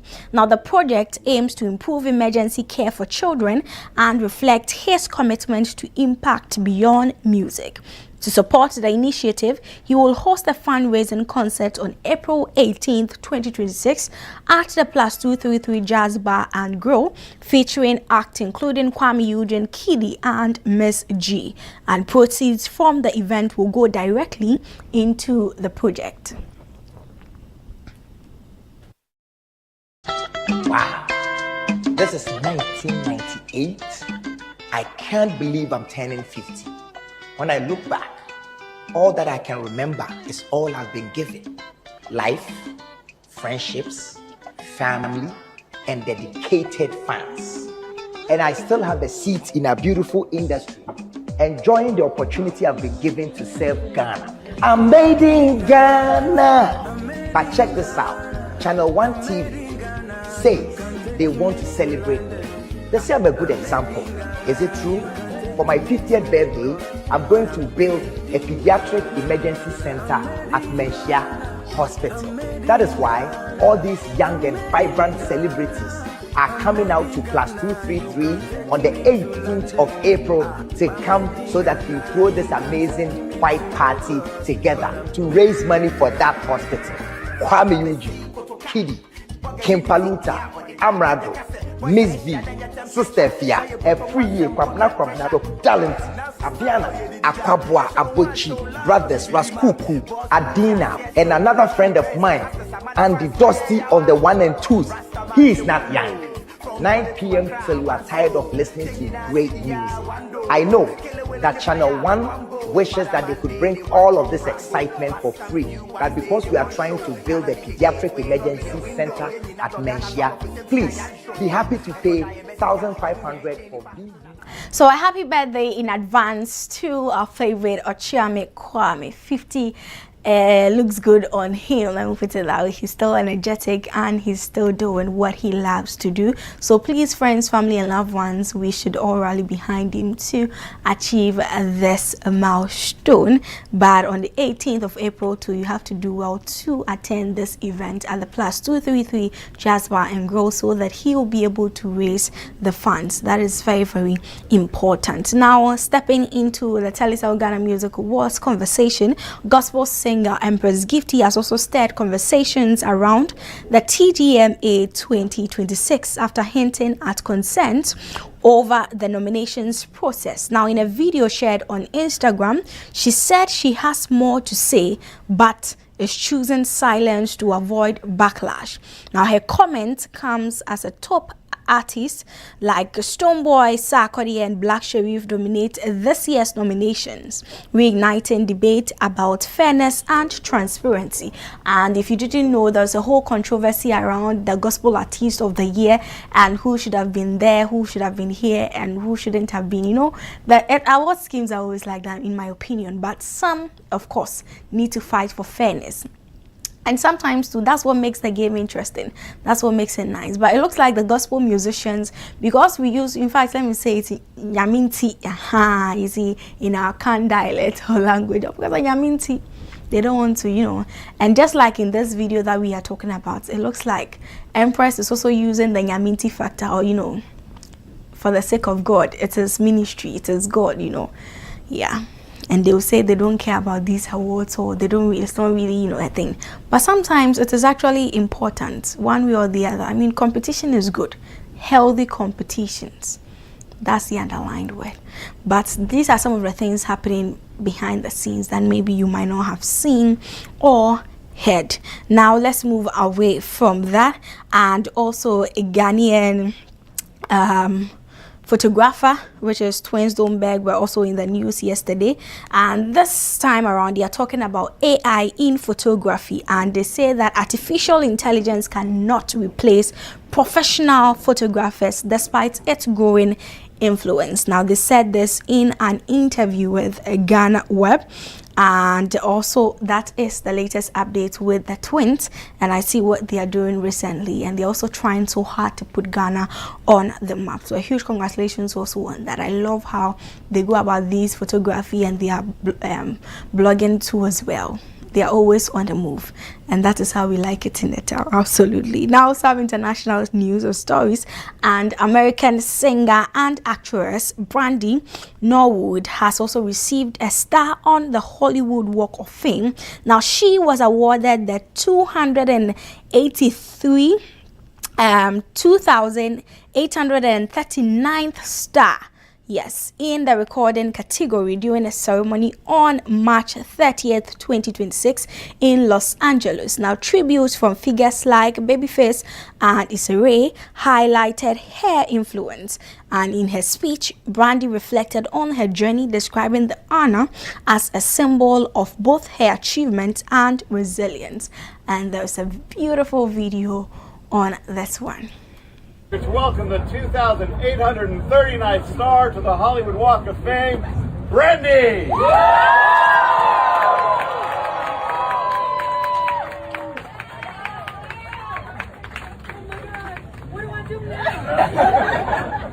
step on it. You're gonna kneel first. Not yet. Like church. Like that? However you want to do it. Okay, all right. We'll do it right here. All right.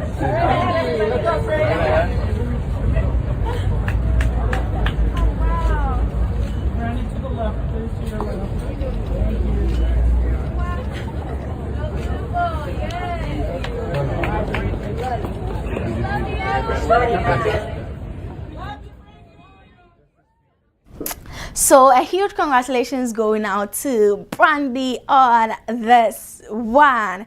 Girl was so excited and so overwhelmed. You could see the genuine reactions, and oh my, sometimes when you see these things, it makes you just excited. And for those of us who have dreams, okay, it's just a way of also motivating yourself and saying that, okay, yeah, it is going to happen. And even with all the achievement that she has, she was still so humble and still like overwhelmed, like it felt like it was too much, and she couldn't even believe it, but it happened. So congratulations going out to her. These are some of the things I always say that we love to see. So yes, if you didn't know, now you know. And that is where we draw the curtains down for today's entertainment update here on the WoezorTV Breakfast Cafe. I am Evergreen Asanto. Thank you for watching and enjoy the rest of our programs.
flight is ready to leave. Sit back and relax and enjoy the flight.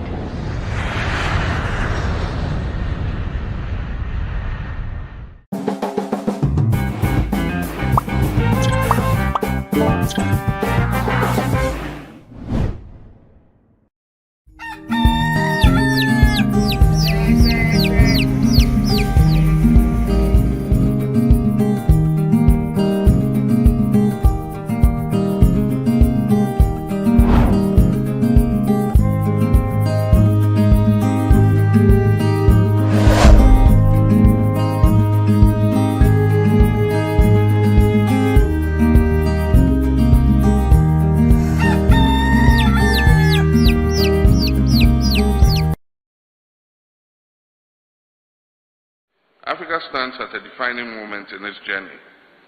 Across our continent, there is renewed determination to shape our own destinies, to tell our own story, and to build resilient and prosperous societies. And no other country has experienced this than Zimbabwe, living under sanctions for so many years. In this context, partnerships such as that between Ghana and Zimbabwe took on an even greater significance. They remind us that while geography may separate us, history and indeed destiny binds us together.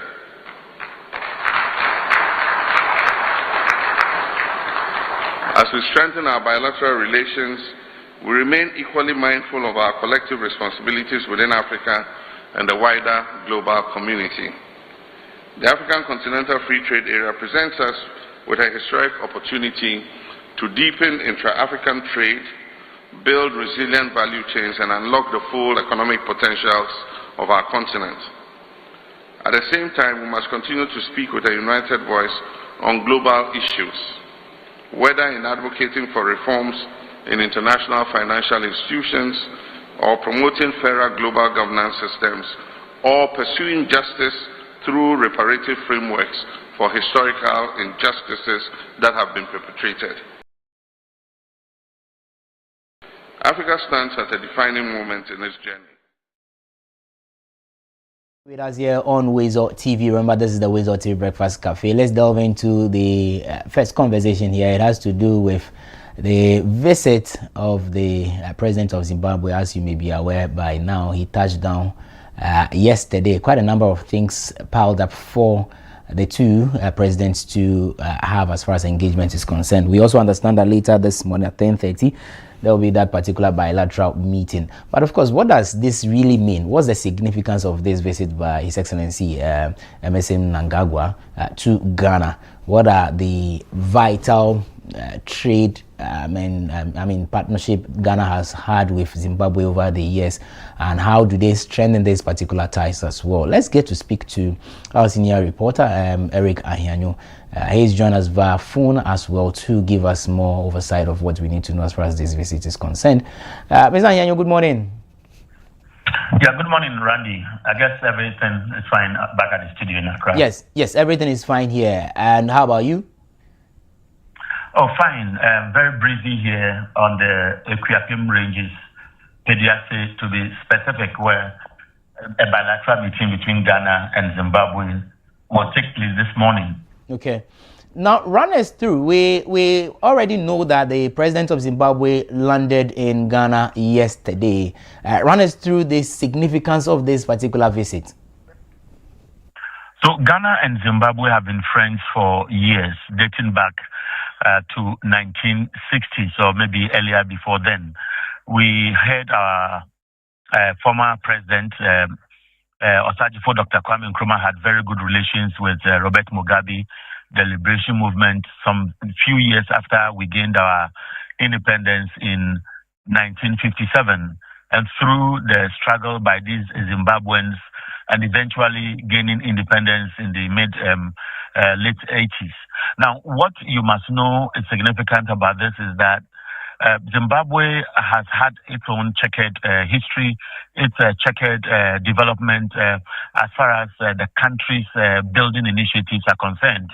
You recall that Zimbabwe became a talk, especially among European nations, when this land grabbing issue, this controversy over land title holds, where many Zimbabweans felt that a few white elites had large vast of land which were very fertile for agriculture and for export at the time, but they were managed by a few white people who had then been part of the colonial masters. And so over the period, Robert Mugabe has had challenges fighting the West, to be specific, because they used sanctions to cripple him and the economy of Zimbabwe. And eventually his exit brought in President Emmerson Mnangagwa, who is the current president of Zimbabwe, who took over from Robert Mugabe. The economy of that country has been rebounding slowly, but you would notice that over the period, many African leaders today have been looking at how they can strengthen bilateral relations, how they can leverage on existing mutual agreements with some countries. And Ghana, to be specific, has been a friend of Zimbabwe. We have a few things in common. We all deal in gold, we export gold. Ghana recently discovered lithium. Zimbabwe is known to be one of the largest exporters of lithium. Zimbabwe is into agriculture, maize. Ghana is also looking at Feed Ghana. We are looking at how we can tap into the experiences of many of these countries. So Zimbabwe over the period has been known as one of the major African countries which is known for export of agric or farm produce. And so this visit I see as something that Mnangagwa is doing to strengthen the bond between Ghana and Zimbabwe. And to be specific, this bilateral meeting to take place here at Peduasi Lodge is going to focus on trade, tourism, health, sanitation, agriculture, good governance.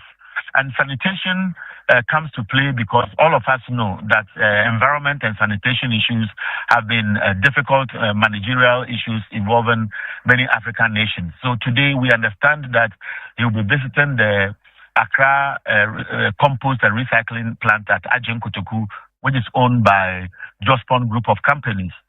Health, I've seen the health minister here already, so I believe some of the discussions will center on key diseases that affect us, efforts by our government, which is on record to have been focusing policy on health management. You would notice that apart from Mahama case, His Excellency John Dramani Mahama is on record and has been credited with some major policy interventions in terms of health infrastructure.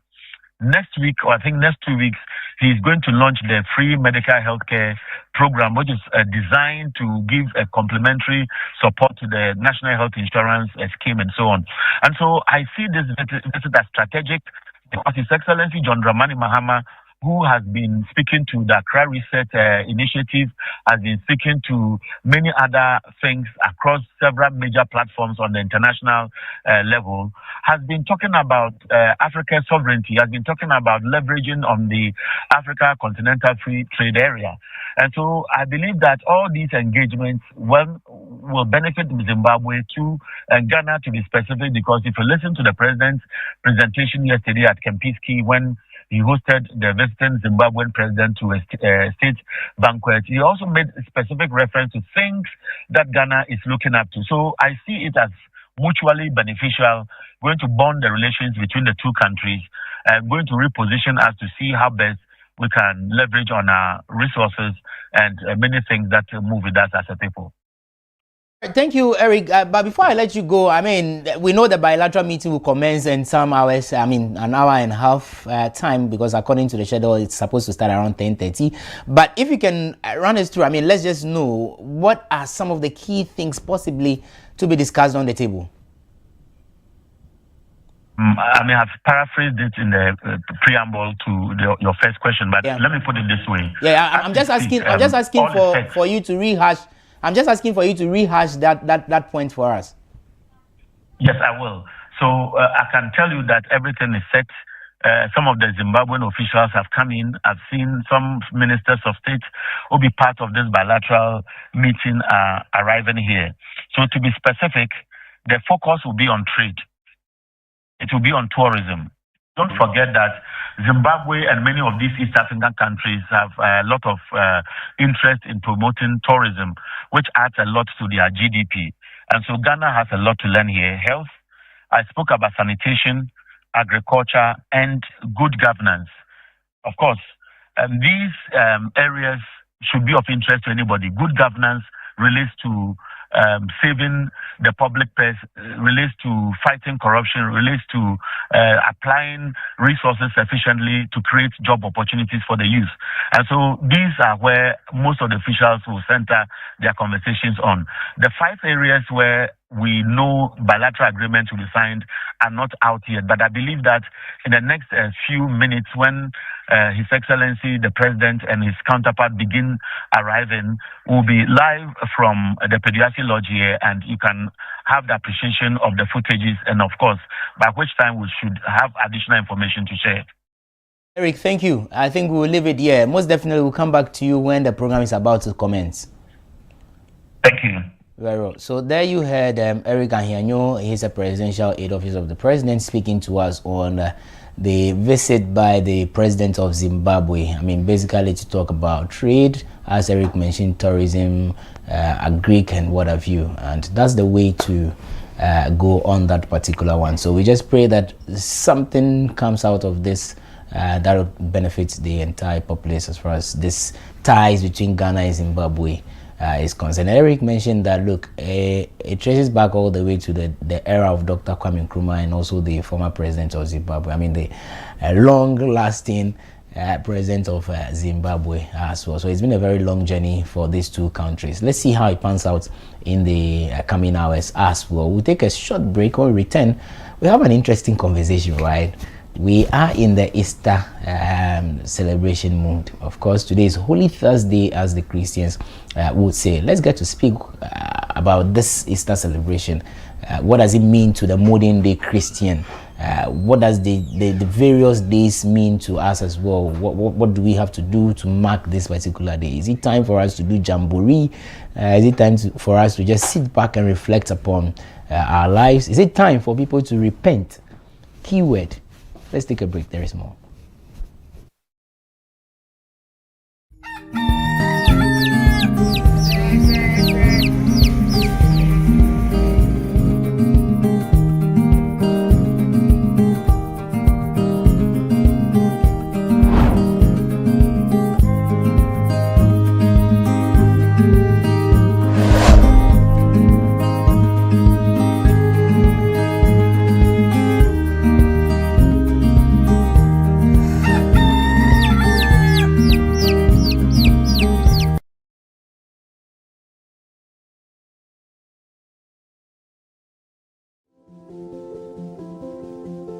If you're watching this with your friends, you'll probably make a joke. Because you know what you feel on the inside isn't what you want people to know. If you have to pretend to be happy, find someone you trust and tell them. If you get mad at things and you don't know why, or have thoughts about hurting yourself, find someone you trust and tell them. You are never alone when you share. Seriously, people care about you. It's okay to not understand what you're feeling. And it's easy to think that you're all alone. But you don't have to be. You're never alone when you share. Don't be ashamed to tell someone you trust what you're feeling. You're not alone. You are not alone. Find someone you trust and tell them. Tell a parent. Tell a teacher. Tell a brother or sister. Or just tell a friend. You haven't done anything wrong. Talk to someone. Talk to someone. It's how things get better.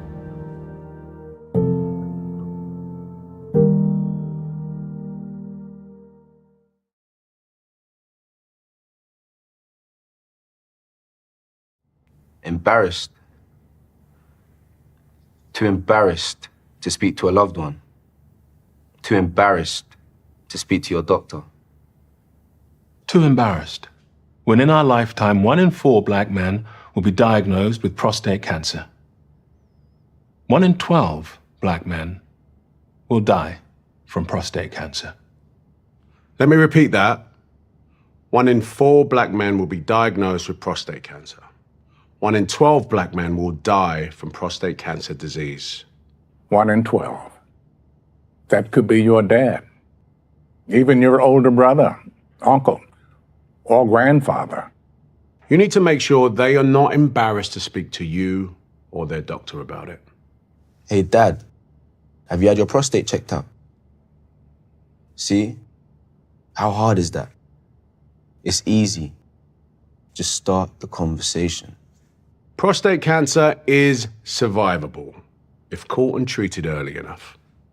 Don't let embarrassment stop you having this important conversation. You may save someone's life. Not just your own.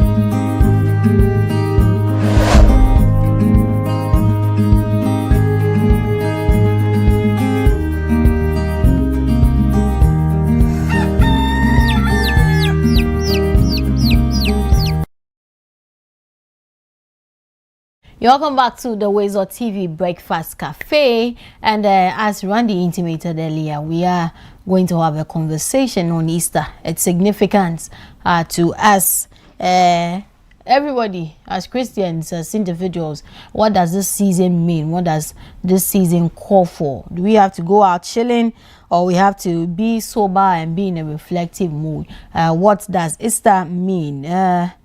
Many people have turned the celebration of Easter into many other things, and we really have to set the record straight regards to Easter. So we'll be having a conversation real quick, and we'll be talking. Maybe some of you just know Easter. Maybe when you hear of Easter, all you know is kwewu or something.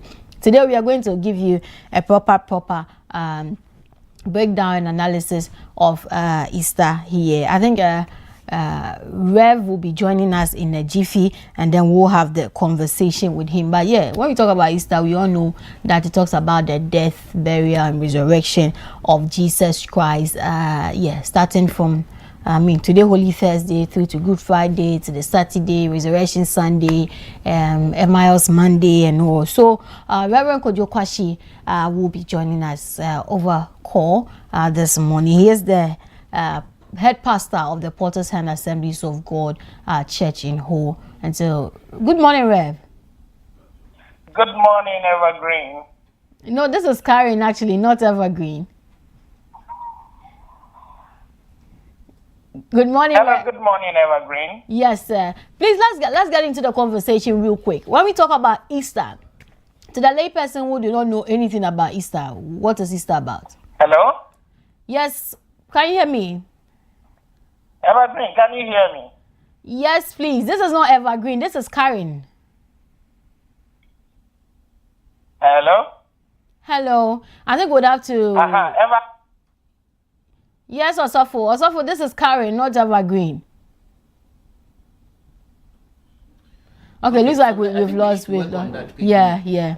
Osofo seem to know. I sound like Evergreen. Yeah, I think so. And I'm sure he's not watching for the screen, so maybe. Yeah. But I mean, again, the question about Easter celebration, is it a moment for, a moment of reflection, a moment to do the usual jamboree, go haywire here and there, or it's something we need to really speak about, or it's just one of those times, periods, eras where, and yes, it's just a normal time for some of us. It's just a normal time for us anyway. But I hear Pastor is back, Reverend is back on the phone. Hello, Rev. Yes, good morning to you. Good morning. Evergreen. Good morning, Rev. This is Karen, not Evergreen. Oh, Karen, sorry. Yes, sorry, Rev. Forgive me. That's okay. I'm not by my TV today. So yeah, that's okay. That's okay. But Rev, let's get into the conversation real quick. When we talk about Easter, to the lay person who usually hears Easter, and doesn't really know what it is about, tell us, what is Easter about? Oh, okay. Easter is the central pillar for the Christian. Is the central pillar for the Christian faith. Without Easter, then there's no Christianity. Let me put it this way. I know the name Easter may baffle a lot of historians or lovers of history. I hope you can hear me. Rev. Hello? Hello, Rev, we can hear you. Hello? Hello. Can you hear me? Yes, Rev, please, we can hear you. Okay. So I was saying that when you look at Easter, I know a lot of people have several misconceptions about Easter. But I would say that it is the central belief of the Christian. Without Easter, the Christian faith is useless or is non-existent. I hope you can hear me. Yeah. So, what is Easter? Maybe from the Germanic history, you hear of Estro and what have you. But I'm not here to talk about those religions. I'm here to talk about the Christian faith. And I'll say that Easter proves that Jesus actually is God. Easter came to ascertain the fact that believers are walking the right path. Easter has come to show that God himself, once upon a time, walked upon the face of the earth. So like I can say, Easter is about the resurrection of Jesus. It's a day of sober reflection. It's a day we need to go back into our closet and understand what God did for humanity. In the Garden of Eden, he made a promise that the seed of the woman shall bruise the head of the serpent. Yeah. And it was at Easter that was confirmed. It was at this Easter that was actually finalized, when the head of Satan was bruised, what was crushed, whilst the heel of Jesus was bruised with a nail. So I can say that Easter is not about celebrating a false God, but Easter is about victory over sin. Death was conquered and Satan was disarmed. Right. Jesus went on the cross, and if he had stayed on the cross, then like the other religions, then we would not have Christianity. But he rose on the third day, and that signifies that God actually came, walked among men, and bore our sins on the cross.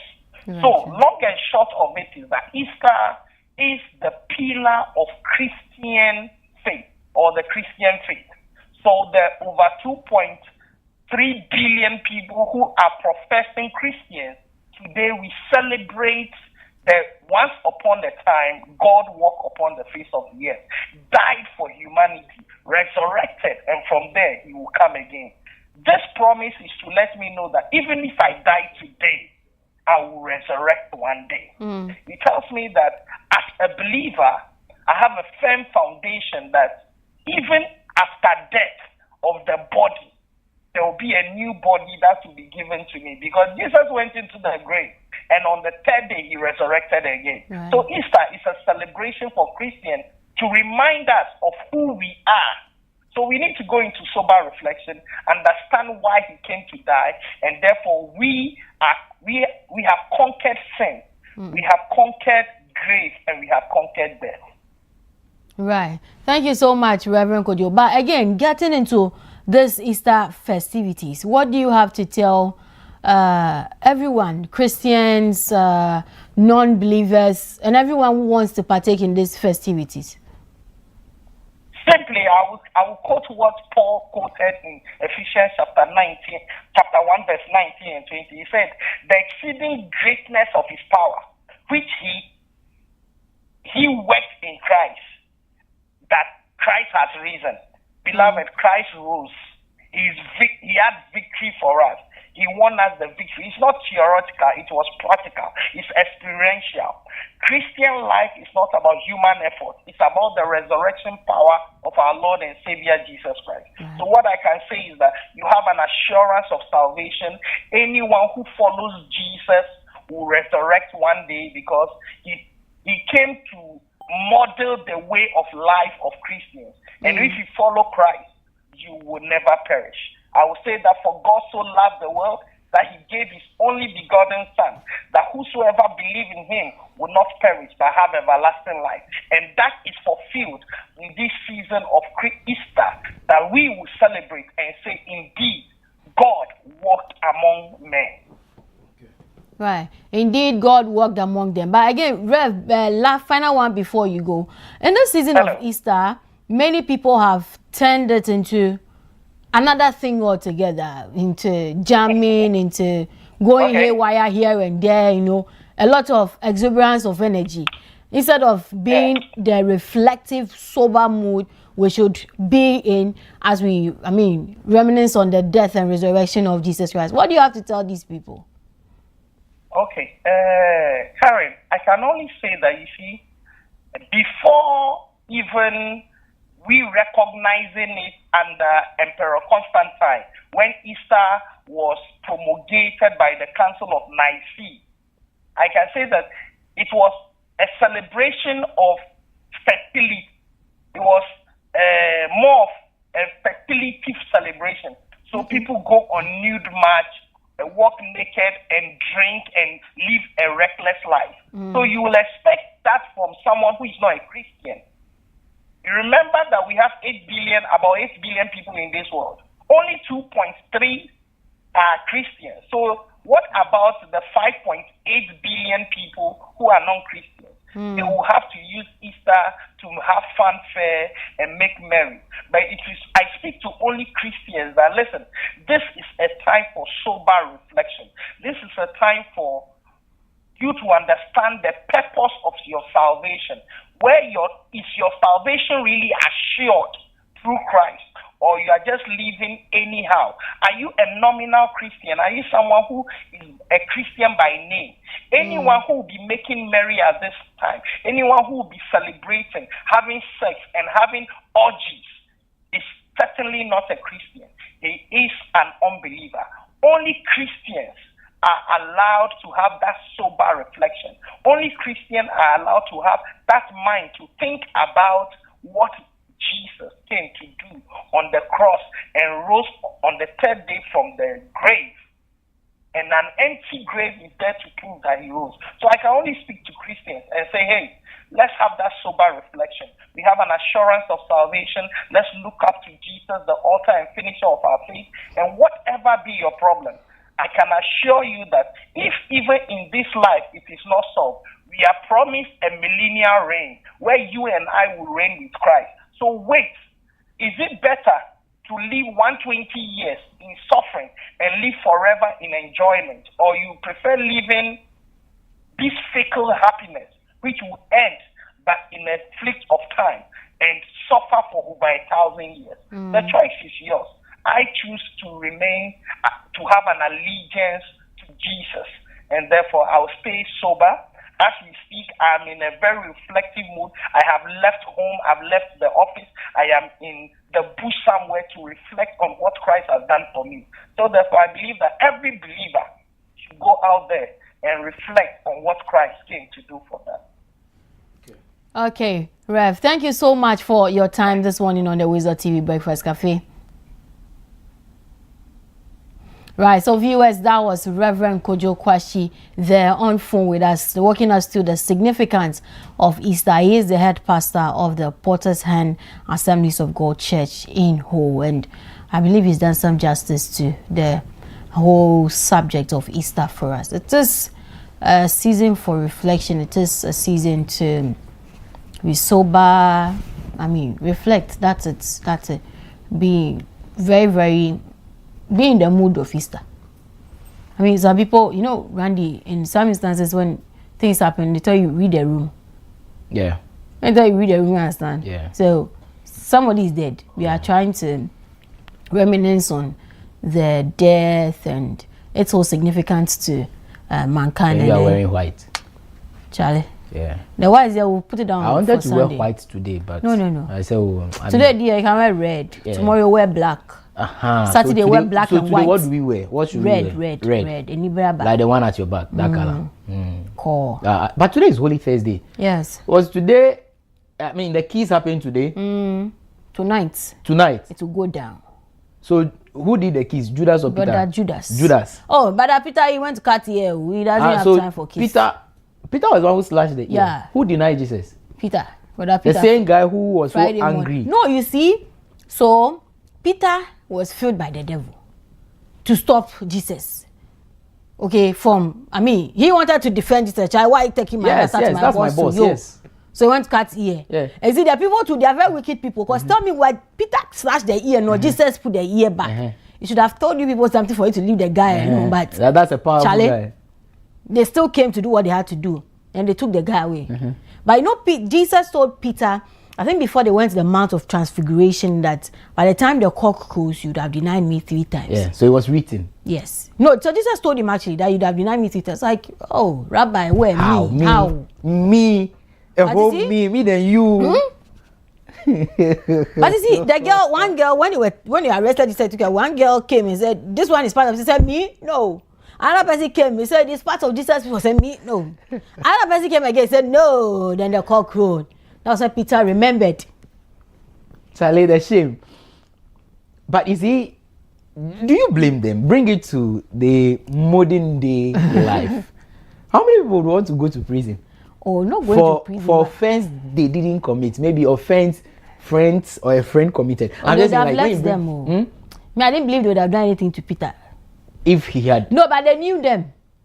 They knew them that they were following Jesus. So if they really wanted to come for them, they would have come for them. It's not by him denying. Yeah, but as I said, I mean, I think it's written. It's ordained to happen, and thus it happened. If Peter had not denied Jesus. No, but I think Brother Peter was tired. Because look at, Jesus was going through a lot. The Mount of Transfiguration, he went to, Father, let this cup pass over me. Then he left Peter, James, and John that they should watch and pray. When he came, they were asleep. Bro came like 2 or 3 times. Oh, they were asleep. They were snoring. But you see, Brother Jesus too was going through things. In all of this, my anger and pain is towards Peter. Wow. I don't blame Judas. Why Peter? Judas has already betrayed you. Oh, Judas, he has sold you out. Yes, he has sold you out. But your bosom friend denying you. Oh, but he came back for Jesus. Like he was there for Jesus. And wasn't he the one Jesus on the cross said, "Mother, your son, son, your mother"? And so that's what I'm saying. He was there. In every we say akumehe sim. Akumehe. What's akumehe in English? Oh, is it a god or whatever? You know, when hunters go to hunt, they have this bag, side pocket that they put their machetes or whatever. Oh, there's actually not a god. The god is the water one. There is something else. I have forgotten the name. So that knife, that more like a jackknife kind of. Okay. Yeah, being stubborn. You know, you put a jackknife here. Yeah. I didn't realize it stabs you directly into the belly. That's what Peter did. Oh, but Peter just had to fulfill scripture, you know. And so we forgive him on that score. But I think also said it. So in as much as we would want to do jamboree, because I mean picnic, of course, people, families. Oh, that one Jesus has resurrected. So it's a celebration. They found him on the road to Emmaus, Charlie. So you see, but we need to celebrate in modesty. Moderation, I mean, so that because Tuesday you go to work, Wednesday you go to work, and the month just started. So if you use your money to go blow Easter, you are waiting for it to come and ask for agent to 1K. You know, somebody actually came one time to text me.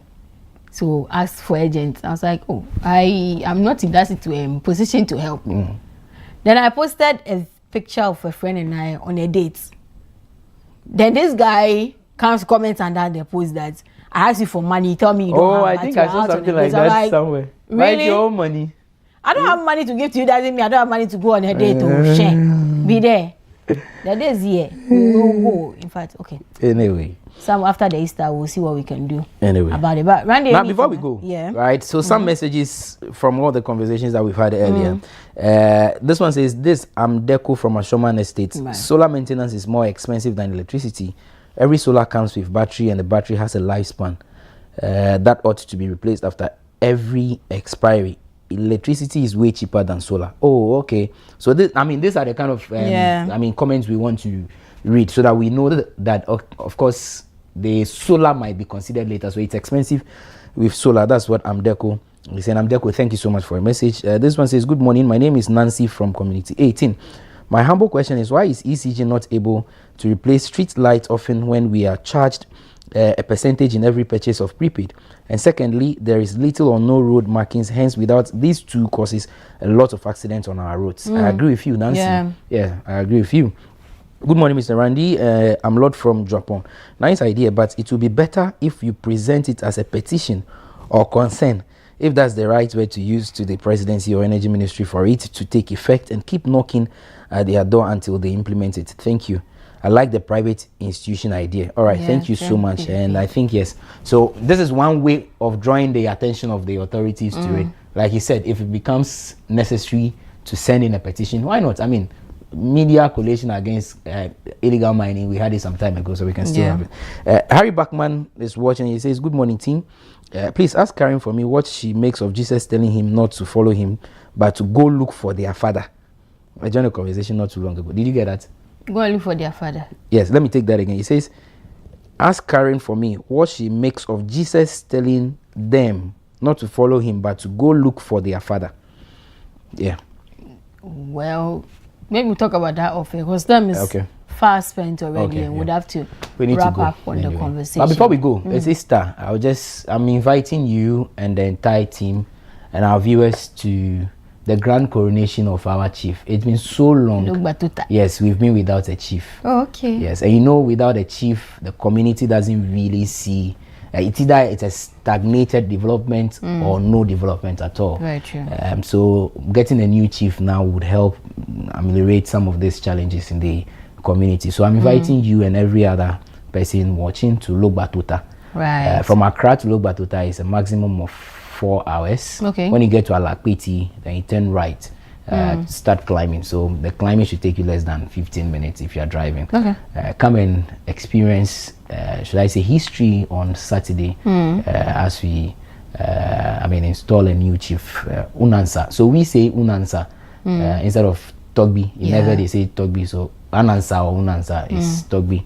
Techi the 7th on Saturday. Then we'll climax it with the Easter celebration. So that's how I'm spending my Easter festivity as well. So I'll just reach out to every son and daughter of Logba and Logbatuta precisely. And Pete Anubihe Randy Junior Haji Wakote one Pete Saturday Igachibi Achibite Achibizo Ajien Tachibi Blenji HM Achichu Bleko Tachibite Tajawagba Tachi Do in our numbers Tachibi Ka Onukpa in Ashina. Amuta Mbafe, our contribution at Toba, Easter Tanu Petelo. Easter Tanu Petelo. So on that note, we call it a wrap on the WoezorTV Breakfast Cafe this morning. We'll come your way again with the live coverage of the engagement with the president of Zimbabwe from the Pediase presidential launch. It's